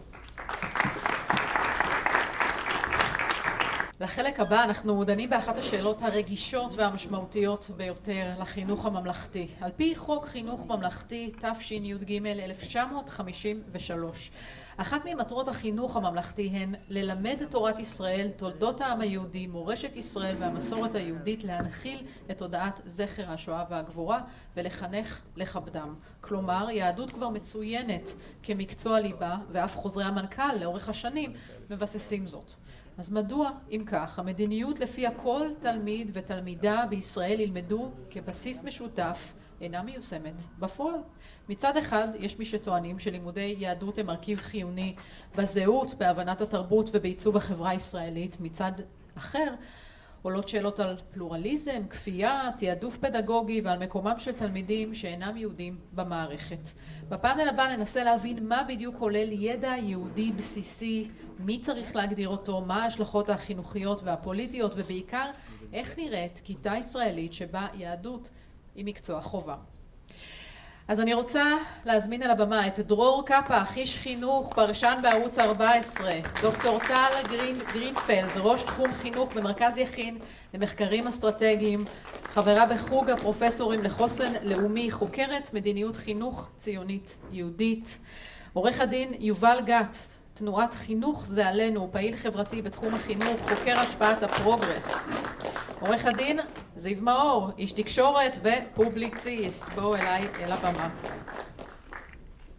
בפאנל הזה להבנתי נשאיר לכם גם זמן לשאלות בסוף. אז אולי נתחיל בשאלת סבב. מה אתם עונים למי שטוען שלימודי יהדות היא כפייה דתית בבתי ספר? מי רוצה להתחיל? כן. טוב, אני אקח את זה. פשוט אמרו לא.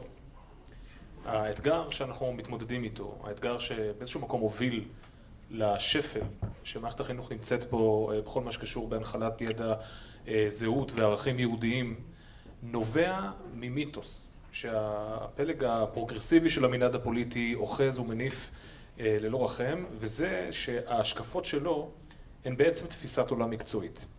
ואילו ההשקפות שלנו, בצד השמרני, הלאומי, היהודי, זה משובות. אלה דברים שאין להם אחיזה. בסוף מה זה דת? דת זה מיסטיקה, דת זה... אנחנו מאמינים בכל מיני יצורים כאלה, מלאכים עם כנפיים שהם מרחפים באוויר, או איזשהו אבא מזוקן כל יכול שיודע לחצות את הים כשבא לו. ככה גישה מאוד מאוד צרה של המדע מסתכלת על האמונה הדתית. והמערכת שלנו שבויה בקונספציה שהדרך המקצועית להתייחס אל האמונה היא זאת. עכשיו, כאשר השקפת עולם ניגשת לשיח עם הכובע של אנחנו העמדה המקצועית, כן? כשאנחנו ניגשים לרופא, אנחנו מכירים בנחיתות שלנו במקצוע שלו, כשאנחנו ניגשים לעורך דין, אותו דבר וכן הלאה. קשה אפילו למורה המאמין להתמודד עם מה שהמערכת שבה הוא עובד מנחילה לו שזו עמדה מקצועית. עכשיו, אל מול המקצועיות הזאת, אנחנו באים ודורשים את ההנכחה של האמונה ושל היהדות בסדר היום שמועבר לילדים שלנו, ואומרים לא, לא, לא, זו כפייה דתית. הכוונה היא, אתם לא תכפו על הילדים שלכם את האמונה שלכם באבא מזוקן שיושב בשמיים וחוצה את הים. ועכשיו, העניין המתסכל ביותר הוא שהמורים לא באמת מאמינים בזה, אבל הם נאלצים להרכין את הראש בפני הדבר הזה, והדרך שלי להתמודד עם זה, אומנם הילדים שלי כולם למדו ולומדים בחינוך הממלכתי דתי, אבל מחוץ לשיח עם המורים הדתיים של הילדים שלי, הדרך להתמודד עם זה היא לנקוט את אותה גישה מתנשאת, לא תמיד נחמדה, הרבה פעמים זרה לנו, וזה אתה לא תגיד לי שזה כפייה. להסתכל על מי שטוען את הטענה הזו מלמעלה למטה ולהגיד לו, אתה חשוך, אתה פרימיטיבי, אתה כפייני, אתה מנסה לכפות את תפיסת העולם הצרה שלך שמשותפת למיעוט הולך ומתכווץ בחברה, ואני מתוך מקום גם צודק וגם זה שמייצג את הרוב, בהחלט, בלי למצמץ, כופה עליך, אבל זו לא כפייה דתית. זו כפייה דמוקרטית של רצון הרוב על המיעוט. כן, וראינו דרור בסרטון, ממש אנשים, תלמידים, לא יודעים מה זה שלושת הרגלים, שמע ישראל, המחתרות, ז'בוטינסקי, וזה הולך ומחריף. כן, לצערנו, הבורות בנושאים האלה היא, צריך לומר, היא רב דורית, כן? זה לא שזה הדור של היום. גם אנחנו לא למדנו את הדברים האלה, כי לא לימדו אותנו באופן פורמלי לפחות. מה שאנחנו יודעים, בין אם זה שמע ישראל ובין אם זה על מחתרות וכאלה, הבאנו מהבית או מהסביבה הקרובה שלנו, ולצערי זה לא נמצא בכל סביבה קרובה. לגבי השאלה שלך, האם לימודי יהדות זו כפייה דתית או משהו בסגנון הזה, התשובה היא, כמו שהרפורמה המשפטית זה קץ הדמוקרטיה, זה פשוט סיסמה. בסדר? פשוט נועד להפחיד, שאתם זוכרים בהתחלה היה איזה פליירים כאלה ששר החינוך הולך לחייב את כולם להניח תפילין, דברים באמת שהם תמיד איזה אפוקליפטים כאלה, אבל השאלה מה נבחרי הציבור עושים. ופה השאלה, האם אתה נכנע לצעקות, נבהל מהצעקות, או שאתה אומר, בסוף הרי כל לימוד, כל חוק חינוך חובה הוא כפייה, הוא חובה. חייבים ללמד בבתי הספר XYZ. אם אני שר חינוך, או מי שקובע, מראש ממשלה ודרומה, אומר, אני רוצה 3 שעות יהדות בבתי הספר. לדוגמה, בתי הספר התיכונים אפילו, אני לא מתחיל מהקטנים, מהתיכונים למשל. לא לימודי יהדות ברמה של חברים, חייבים להתפלל 3 פעמים ביום, כי אם לא תסיימו בגיהנום ולא בגן עדן. לא ברמה הזאת. להכיר שמע ישראל, להכיר את המקורות, להכיר אפילו ברמת שמות של רחובות. אנשים לא יודעים מה רחוב ז'בוטינסקי אומר, או מה צומת מסובין אומרת. בסדר? הרבה אנשים לא יודעים מה המשמעות של הדברים האלה. עכשיו, כמו שאנחנו לומדים היסטוריה, והיסטוריה זה דבר מאוד מאוד חשוב, היסטוריה של העם היהודי חשובה על אחת כמה וכמה, ויש פה איזשהו ניסיון לטשטש, כמו הרבה דברים, אגב, גם על שותפות המחתרות מהצד הימני, שהן פחות מוזכרות, על תלנה, בוודאי שלא הרבה, גם כשאנחנו מזכירים את זה, מציגים את זה כאיזה אירוע איזוטרי, ברגע שאתה יודע מה קרה שם באמת, יש לך גם כוח להתמודד אחרי זה בוויכוחים פוליטיים ובבמות הרבה יותר גבוהות. והניסיון הזה, ותזכרו תמיד מי הנחיל את הסגנון הזה, הסגנון הזה נועד במיוחד, כמו שהיה פה את הניסיון פעם של ללמד את הדמוקרטיה המהותית באזרחות, שהמציאו לנו דמוקרטיה מהותית של אהרון ברק, כי רצו שיגדל פה דור, ולצערי גדל פה, והרבה מהם מופיעים היום בגיל מתקדם בקפלן, שמספרים לנו על דמוקרטיה מהותית, ושכל השטויות האלה עם הפתקים ונבחרי ציבור קובעים מדיניות, זה פרוצדורלי בסך הכל. אז גם פה יש המון מקום לשינוי, ובסוף אפשר לעשות כנסים, אפשר לדבר. אם האנשים שאחראים על המדוכה לא יבואו ויגידו, כמו הפרוגרסיביים שאנחנו מתלוננים עליהם כפו עלינו, אנחנו נכפה עליהם לא במובן השלילי של המילה, אלא במובן הערכי של המילה, או שאתה יכול גם לצ'פר בתי ספר שבתוכניות, נקרא לזה שמחוץ לשם, מה שנקרא תוכנית הגפן, יביאו תוכניות מהסוג הזה ולתת שופרים. הם תמיד עושים את זה כשזה נוח להם? גם הימין יכול לעשות את זה, או הציבור האמוני יכול לעשות את זה. דוקטור גרינפלד? טוב, נו, בזכות מה אנחנו פה? זאת אומרת, מערכת החינוך הישראלית הוקמה כמערכת חינוך ממלכתית, ציונית, יהודית, חינוך ציוני, היום כבר לא אומרים חינוך ציוני, אנשי מפלגת העבודה, בן גוריון, בן ציון דינור, הם כפו חינוך יהודי, את יודעת שהיו לומדים רש"י, פרשות השבוע, בחינוך הממלכתי, לא בחינוך הממלכתי דתי. זאת אומרת, אני חייבת לומר את זה פשוט, מערכת החינוך הישראלית עברה תהליך של מהפכה פוסט-ציונית שמבוססת על תפיסות פוסט-מודרניסטיות, צריך לומר את זה. וכשאני אומרת, תראי, פרופסור מרדכי ברון הגדיר את זה יפה, את הפוסט-ציונות, כי אנשים כזה אומרים, פוסט-ציונות זה כזה, איזושהי, לא צריכים להיבהל מזה. יש אני אגיד זה ממש בקצרה, אני מדברת על פוסט-ציונות, לא אנטי-ציונות, שהפרויקט הציוני והתנועה הציונית זה פרויקט קולוניאליסטי רע ונורא. יש גם כאלו, וזה הזרם שפעם אמרו בשנות ה-90, יש איזה כתב עת, הם זניחים, הם לא משפיעים, זה... הבעיה היותר גדולה זה הפוסט-ציונות, איך שהוא קורא לזה, המחייבת, לא השלילית, המחייבת. שאומרים, אוקיי, התנועה הציונית הקימה את מדינת ישראל, זה היה פרויקט טוב ונכון, אבל מרגע שהוקמה המדינה, אנחנו כבר... זהו, אנחנו כבר צריכים... אנחנו כבר מעל זה. זאת אומרת, הלאומיות, הציונות זה משהו מיושן, כמובן שזה מתחבר לתפיסות פוסט-מודרניסטיות שהגיעו מהאקדמיה, אבל... וזה רב תחומי. זה בתחום המשפט, זה בתרבות, זה בקוד האתי של צה"ל, זה בצבא. הלב הוא כבר לא שם. הלב הוא לא מה שהיה עם הקמת המדינה, וזה לא רק עם רוח הזמן, יש שם דברים מכוונים. ראינו את זה אגב בנקודת השפל לפני 7 באוקטובר, כן, נזכיר, שמחת תורה, הקפות, תפילות בהפרדה, כן או לא, בהבימה, נזכיר את כל זה. נכון. ממש הגענו לתחתית של התחתית. עכשיו, מה הבעיה? הבעיה תראי, בשנות ה-90, נכון, זה היה את אופוריית אוסלו, והרב תרבותיות ומשברי ההגירה, אתם זוכרים שאנחנו הגענו לעידן השלום והרב תרבותיות, ואז גם היה את ועדת קרמניצר שנער שנות ה-90, היה שינוי מאוד מאוד חזק בתוכניות הלימודים, היסטוריה, תנ"ך, אזרחות, הייתה שם ממש מהפכה בשקט בשקט.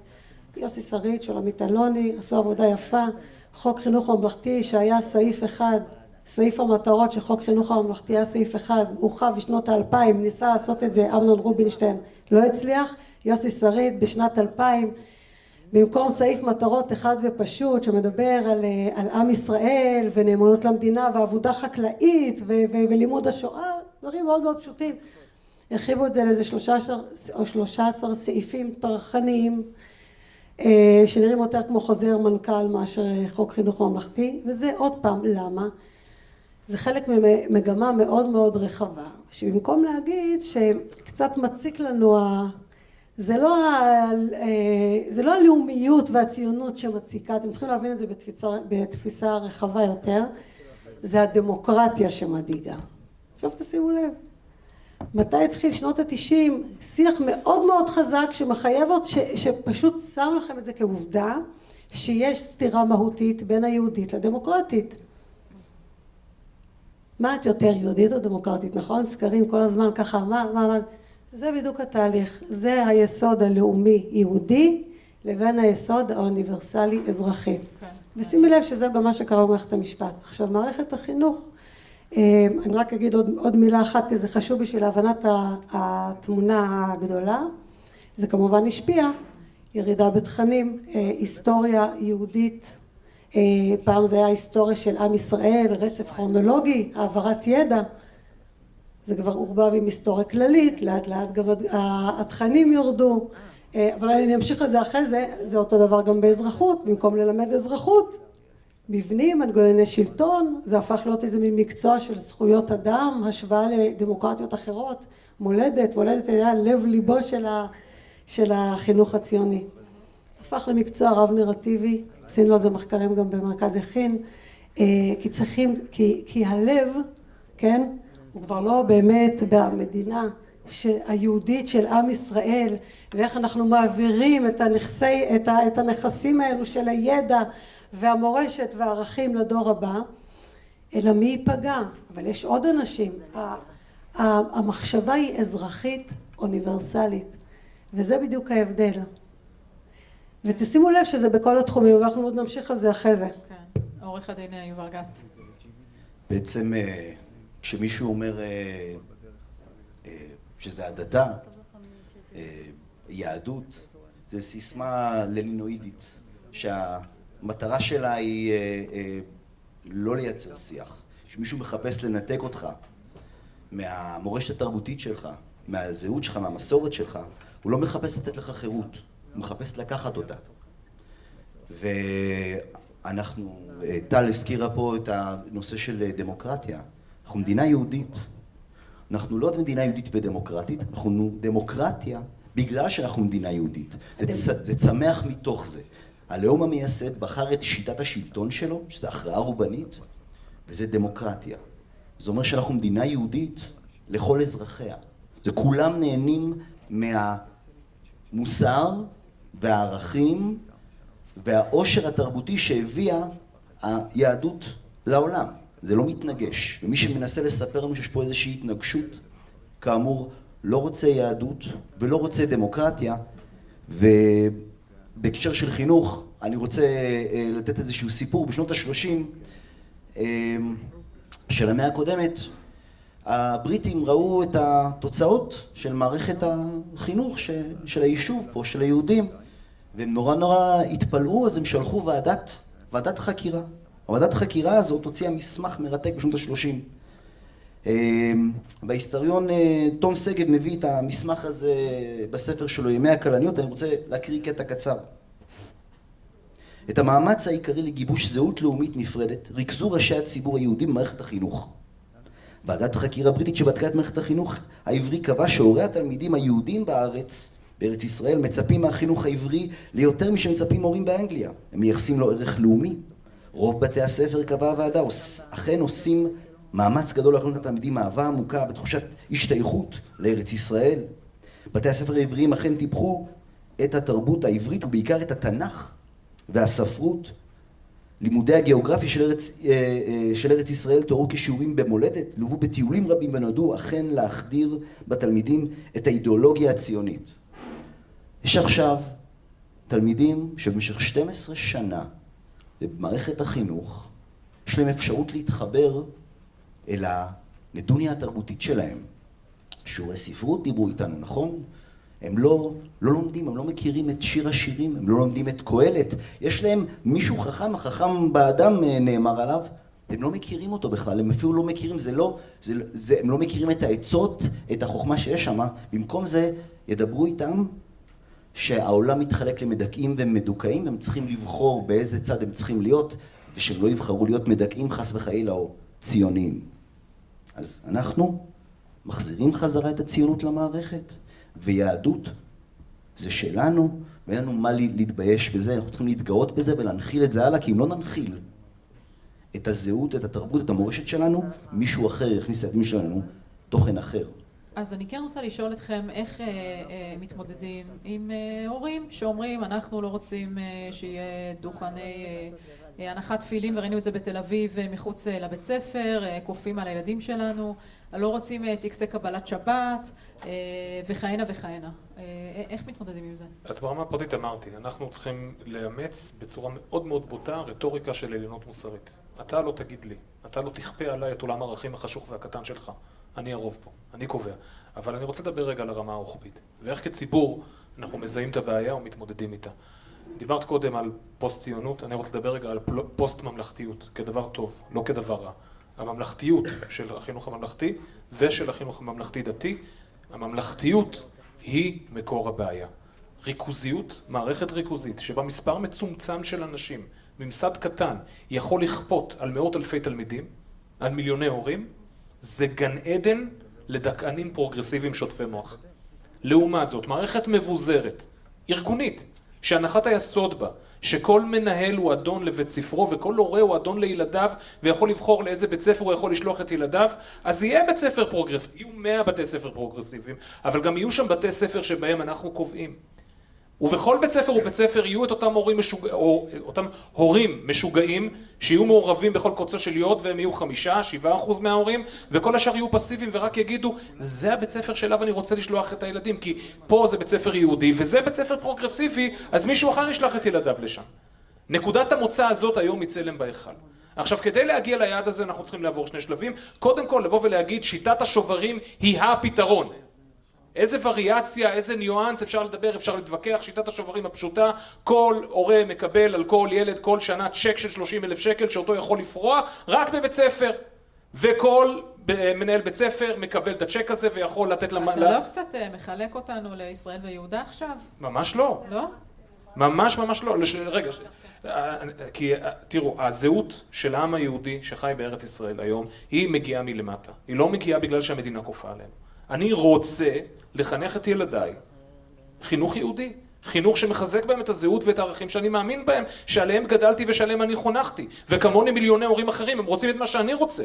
זה שיש בינינו הורים שרוצים חינוך פרוגרסיבי קוסמופוליטי, לא זו בלבד שאני מכיר בזה שזה קיים, זו גם זכותם. וזכותם לקבל את החינוך שהם רוצים לילדיהם. אני לא, בניגוד לצד השני, אני לא רוצה לכפות על אף אחד שום דבר. התוצאה לא תהיה ישראל ויהודה, התוצאה תהיה ישראל. בגלל שהציבור הישראלי מקום מאוד מאוד עמוק, אורגני, אמיתי, ספונטני, מחובר לערכיו, והדרך היחידה להגן על הילדים שלנו מפני הפרוגרס זה להעצים את חופש הבחירה שלנו ההורים באמצעות פירוק הממסד הריכוזי וביזור מלא של המערכת. אני לא מסכימה. אני בן גוריוניסטית בעניין הזה. אני לא מוכנה לוותר על אף ילד. אני לא אומרת שממש לכפות. אני כן חושבת שיש תכני ליבה. אנחנו מדינה יהודית, ציונית, בזכות זה מדינת ישראל קמה, בזכות זה היא תמשיך להיות. אני לא מוכנה לוותר על אף ילד. יש בעיה אחרת, זה נכון, עם החינוך, זה כבר עוד מעט, אם יהיה לי קצת זמן, אני אדבר על תפיסת הלמידה המחודשת של משרד החינוך. יש לי קצת בעיה עם גנבת הדעת, אבל זה לא במשרד החינוך, אבל זה בלון אחר שכל האקדמיה נשענת עליו, ומשם זה מגיע. אבל לעניין השוברים והוואוצ'רים, אני לא אוהבת את כל רעיון השבטים. אני מרגישה את זה ממש כצורך קיומי. אני חושבת, ואני אגיד לך עוד משהו על העניין הזה. יש תמיד באמת לאורך ממש כחוט השני בעם ישראל את שני היסודות האלו של עם לבדד ישכון לבין להיות עם ככל העמים. לבין התודעה הזאת שבכל דור ודור קמים עלינו לכלותנו, לבין אנחנו רוצים להיות כמו כולם ושיעזבו אותנו, ואולי אם קצת נוריד קצת הסממנים ונהיה בסדר אז יקבלו אותנו. ויש עוד משהו משותף, זה מאוד מאוד קשור למה שאמרתי בהתחלה, לבין היסוד המאבק הזה בין היסוד הלאומי יהודי לבין היסוד האוניברסלי אזרחי הגלובלי. אני חושבת שמי שבאמת דבק ביסוד הלאומי היהודי, ממש רואה את זה כצורך קיומי. אני ממש מרגישה כצורך קיומי, אני לא מוכנה לוותר על אף אחד, אני מרגישה באמת שאם לא יהיה איזה משהו מאחד, ממלכתי, ולא מתנצל שאנחנו מדינה יהודית, וילדי ישראל צריכים להכיר את המורשת ואת התרבות שלהם ואת העבר, אני ממש מרגישה, עכשיו זה לא עניין של כפייה, זה עניין של הברור מאליו. אגב, הוויכוחים האלו לא אופיינים רק לישראל, כן? גם בבריטניה, גם בעוד מדינות, יש את העניין הזה מאוד מאוד חזק עם כל העידן של הפוסט מודרנה ואין אמת אחת ופירוק נרטיבים לאומיים וכאלו, אנחנו לא היחידים. בבריטניה נותנים מענקים אגב, בתי ספר דתיים, נוצרים, יהודים, מקבלים מענקים מוגברים. בזכות מה עם ישראל הצליח, בעיקר עם ישראל, עם קטן שתרם כל כך הרבה לאנושות וסבל כל כך מכל האנושות, ולמה הוא הצליח אם לא עם אפשר להגיד שתמיד אחדות, כן, אנחנו אוהבים להתווכח, אבל אם לא עם שימור המורשת שלו והדביקות והמוות על קידוש השם. וצריך לומר... אני ממש מרגישה שיש לנו שליחות. כן, וצריך לומר באיזשהו מקום, זה אולי חשוב מאי פעם היום, כי אנחנו רואים את זה מתחיל להתרופף בכל תחומי החיים. אם לפני 20 שנה בפסח לא היה אפשר למצוא בתי קפה לא כשרים, היה מביך אם מישהו היה שותה בירה ברחוב, היום תסתובבי בתל אביב, קשה לי למצוא מקום שמגיש משהו כשר לפסח. כלומר, אנחנו רואים את ההתרופפות הזו בכל תחומי החיים, אז אולי על אחת כמה וכמה יש חשיבות ללימודי היהדות, דרור. כן, חשיבות יש, אבל בוא נגיד שעל פי השיטה הממלכתית כיום אנחנו רואים את מה שתיארת עכשיו, זאת אומרת, משמע היא לא כזאת עבדה. אם את רוצה, את אומרת, אני לא אוותר על כל ילד, בפועל יש, ואם את לא רוצה שבטים, בפועל יש, בתוכנית הנוכחית. עכשיו, אני לגמרי בעד תוכנית הוואוצ'רים, אבל זה כבר נושא אחר, כי פה אנחנו מדברים על שיטת לימוד. אנחנו חשבתי שהתרכזנו יותר על תכני הלימוד. ואני אומר עוד פעם, בהינתן ושיטת הלימוד היא כמו היום, מה לעשות, שיטה ממלכתית, מוכתבת מלמעלה והכל. תמיד אני שואל את עצמי, אם הם יכולים לקבוע, או לשנות, באמת של לשנות אפילו סדרי עולם, למה אנחנו לא יכולים לשנות? האם זה עניין של פחד? האם זה עניין של עוד פעם תירוצים, הפקיד ההוא, הפקיד ההוא? אנחנו ההורים. לא, אני מדבר אנחנו לצורך העניין, אלה שתומכים בלימודי היהדות. זאת אומרת, שר חינוך מהמחנה האמוני לצורך העניין. אגב, שרי חינוך לא רק הנוכחי, גם קודמים, חובשי כיפה, מפד"ל במשך שנים היו במשרד הזה. והשאלה לאן אנחנו מובילים. אם אנחנו רוצים באמת לייצר את הדבר הזה של לימודי יהדות, עוד פעם, זה לא בהכרח לימודי הדת היהודית, יכול להיות גם לימודי ההיסטוריה היהודית או לימודים של סיפורי, זה לא חייב להיות דתי. כשאומרים כפייה דתית זה אומר, אני כופה עלייך לבצע טקס דתי כלשהו, להתפלל, תלית, לא משנה מה. אבל אם אני מלמד אותך על רבי עקיבא, איזו כפייה דתית יש פה? חוץ מזה, כשאתם מלמדים אותי בספרות על אנטיגונה, אתם לא כופים עליי?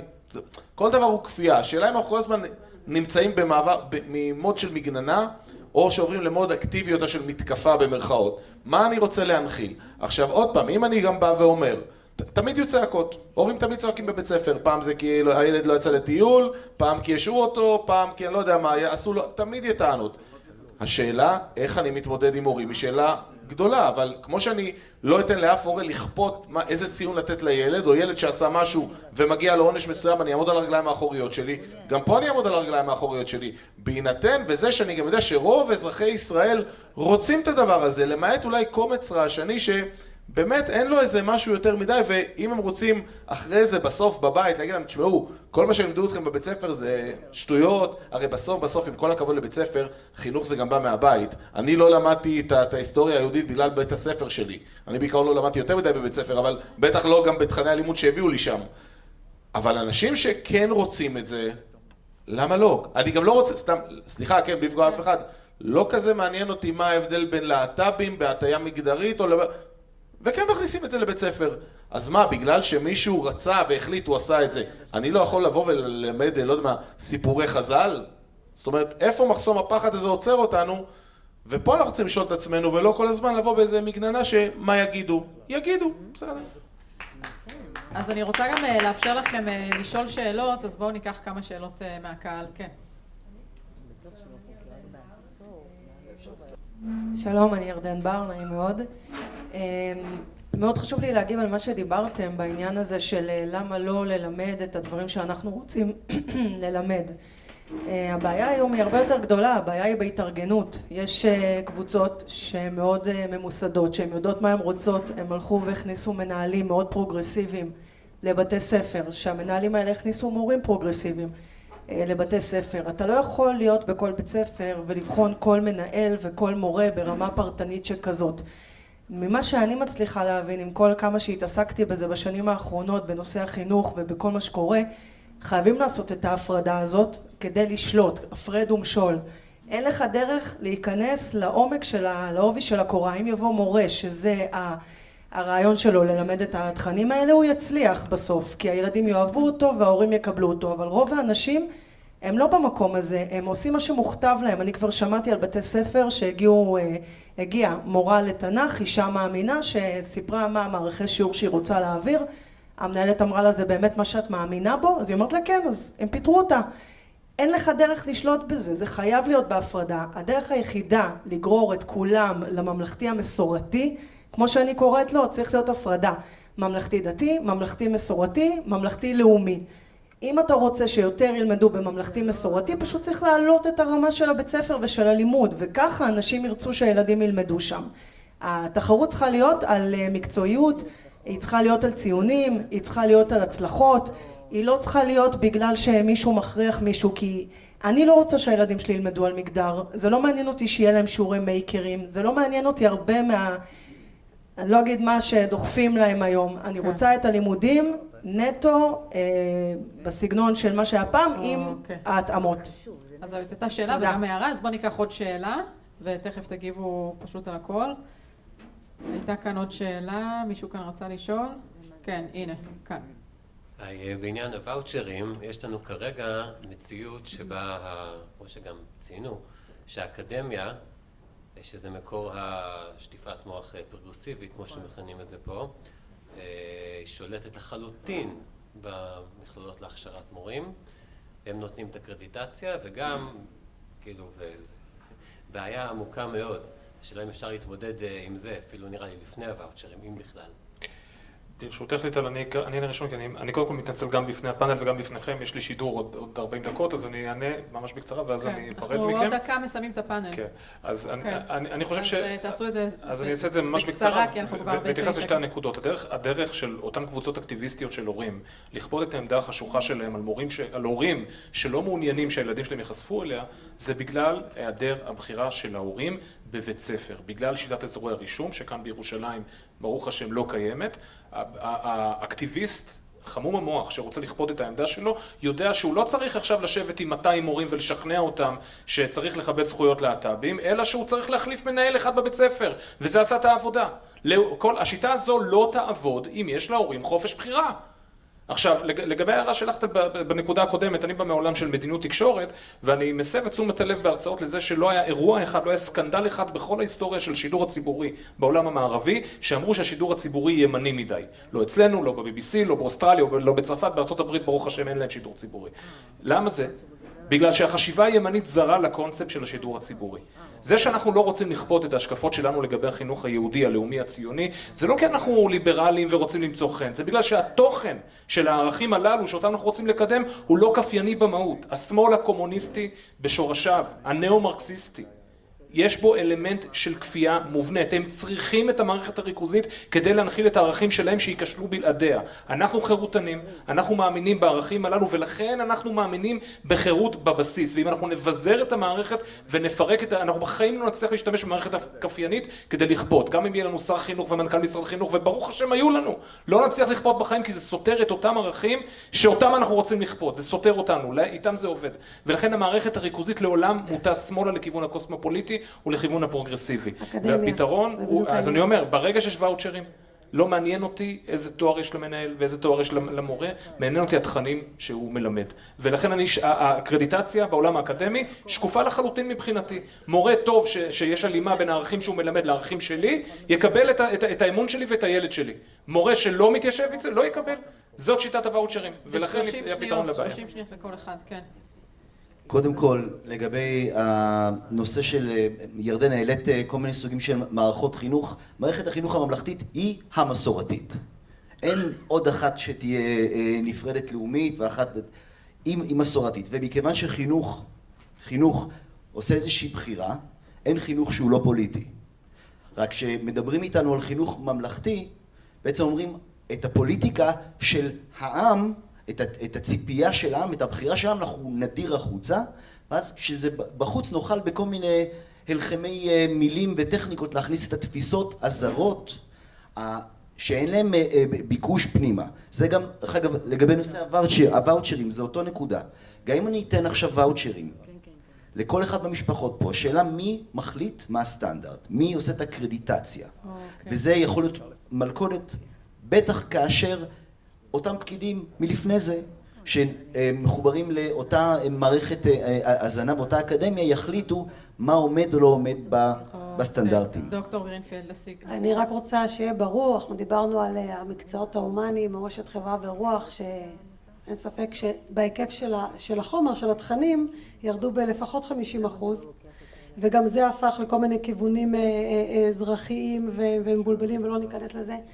שתהיו בטוחים שהתלמידים היום לא באמת לומדים, כי משרד החינוך בתפיסת הלמידה המחודשת שלו, שממש כתוב באתר, בהמלצת אג'נדה 2030 וה-OCD כמובן וכהנה וכהנה, הם מעדיפים במובהק מיומנויות למידה מתקדמות על פני תכנים וידע, וזה בדיוק מה שקורה. אם אתם שואלים לאיפה נעלמו המבחנים, כי צריכים להפוך את בתי הספר לאוניברסיטה ואת התלמידים צריכים לחדד להם את החשיבה הביקורתית, ומה שקורה בסוף שזה התחיל, שי פירון ממש הגשים לאקדמיה את כל התפיסות הפוסט מודרניסטיות עם הלמידה המשמעותית שלו, שזאת בעצם למידה ללא משמעות.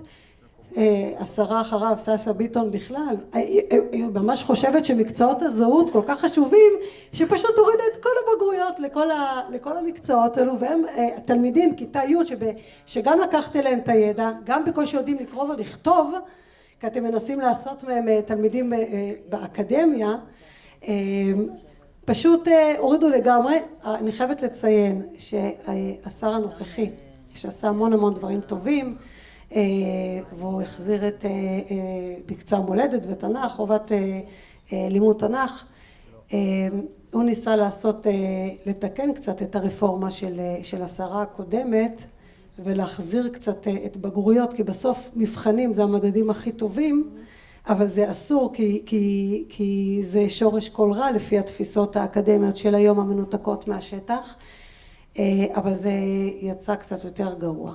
אז אני אומרת, חברים, חינוך, פדגוגיה מסורתית, שיש מורה ויש כיתה ויש תלמידים ויש ספרים ויש מבחנים, זה לא שורש כל רע. זה לא שורש כל רע. ובית ספר זה לא אוניברסיטה, כי בסוף התלמידים לא לומדים. זה גם נכון, דרור קפח. אז קודם כל רק משהו לגבי מבחנים, מבחנים עכשיו חוזרים ובגדול, כי הבינו שלתת עבודות לתלמידים הם פשוט מכניסים ל-Chat GPT והם לא עושים עבודות, הם לא נאלצים. כן, אז בדיוק, אז כאילו כבר לדעתי כולם יחזרו למתכונת הישנה, כי זו המתכונת היחידה שאי אפשר להכניס גורם זר שיעשה את העבודה במקומם, ואני רוצה לסיים רק בסיפור אופטימי, כי יש פה הרבה חששות, אבל צריך להיות אופטימיים. הנוער של היום ממש לא בכיוון של כל הפקידים שמנסים בכוח להנחיל לנו את האג'נדות הפרוגרסיביות האלה. אצלנו בבית ספר, למשל, תחילת שנה, יש לנו איזה מורה חמוד, שמאלני בבית ספר, הוא בא, נכנס לאיזה כיתה, לא יודע למה, אל תשאלו אותי מאיזה סיבה, לא קשור לשום אירוע, התחיל לדבר איתם שמוצא אדם מהקוף, אל תשאלו איזה בלגן היה שם, סיפור הזה הגיע לכל מקום אפשרי, מהכיוון הטוב שהתלמידים, מה שנקרא, הדפו בצורה מכובדת, כן? את כל הטענות האלה וכל הדברים האלה. רק שימו לב, תמיד יש תכונה, תמיד שיש שערוריות של מורים, בדרך כלל מורים לאזרחות, זה תמיד עם מורים שמאלנים, תמיד שהם מנסים לכפות והתלמידים מתנגדים, ואף פעם אין מקרה הפוך. בסדר? אז כל הטענות האלה שאנחנו הקופים ואנחנו הדקנים, לא רציני. תודה. תהית פעם למה תמיד הדרישה לחינוך ביקורתי וחינוך פוליטי בכיתות ולדבר על סוגיות אקטואליות, זה מאוד חשוב, תמיד מגיע מכיוון אחד, כי זה בסוף מה שקורה בכיתות, אבל זה כבר נושא לפאנל נפרד. דרור קפח, דוקטור טל גרינפלד, עורך הדין זיו מאור, עורך הדין יובל גץ, תודה רבה לכם, תודה רבה. אני רוצה מראש להתנצל כי ענת אלקבץ לא חשה בטוב אז היא לא הגיעה הערב, אבל לסיום הערב אני רוצה להזמין את עורכת הדין אודליה קדמי ממארגני הכנס לשאת דברי סיכום. תודה רבה ליטל, אני אעשה את זה קצר, אנחנו די עמדנו בזמנים אפשר להגיד, אבל ממש לפני הכינוחים הטעימים שארגנו לכם כאן. תראו, אני לפני כחצי שנה נחשפתי לסיפור מטריד בתיכון בזיכרון יעקב, כשנערך בפני ילדי שכבת ט' וי' מופע מתוך סל הגפן בשם אפקט הפורנו. בעקבות כך, האגודה לחינוך מיני אימה לתבוע אותי, אבל זה לא העניין.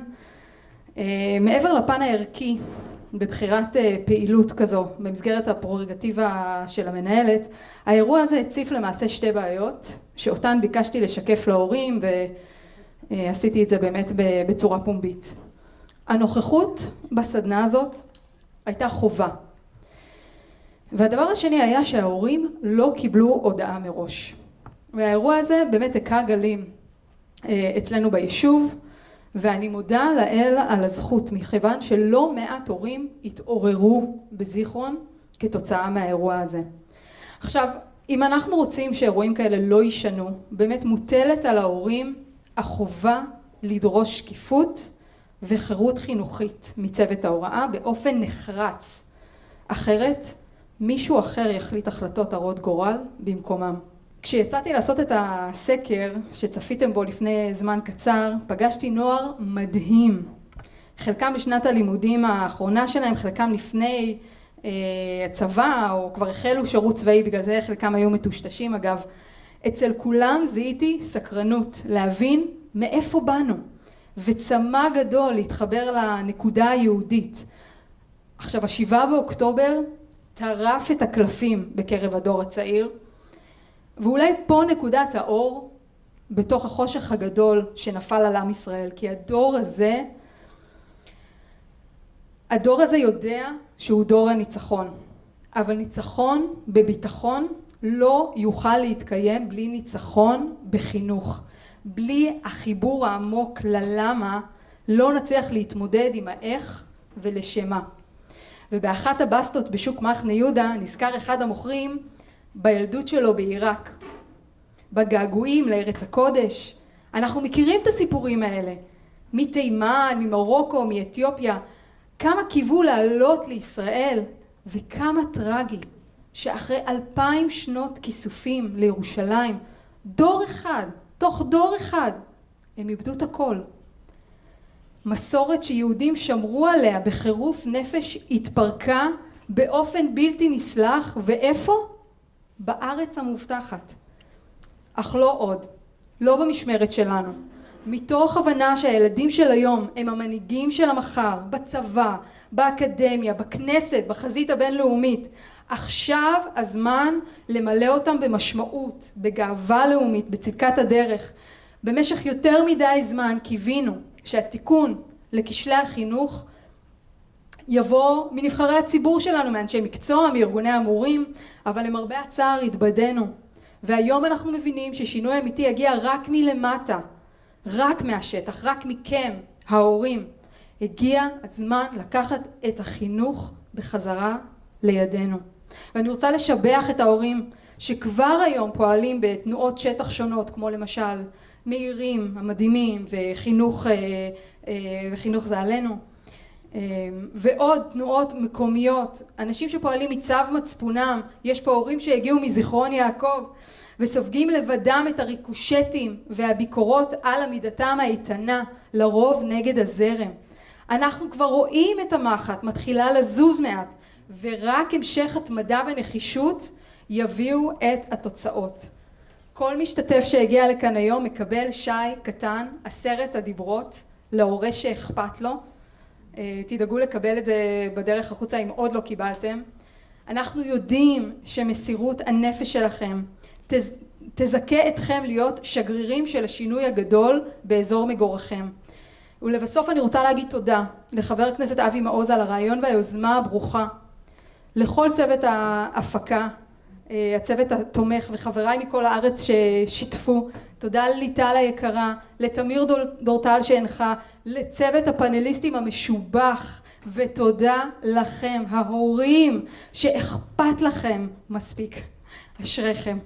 תודה רבה, ושיהיה לנו המשך ערב נעים. מפה נצא לכינוחים. יאללה, תודה.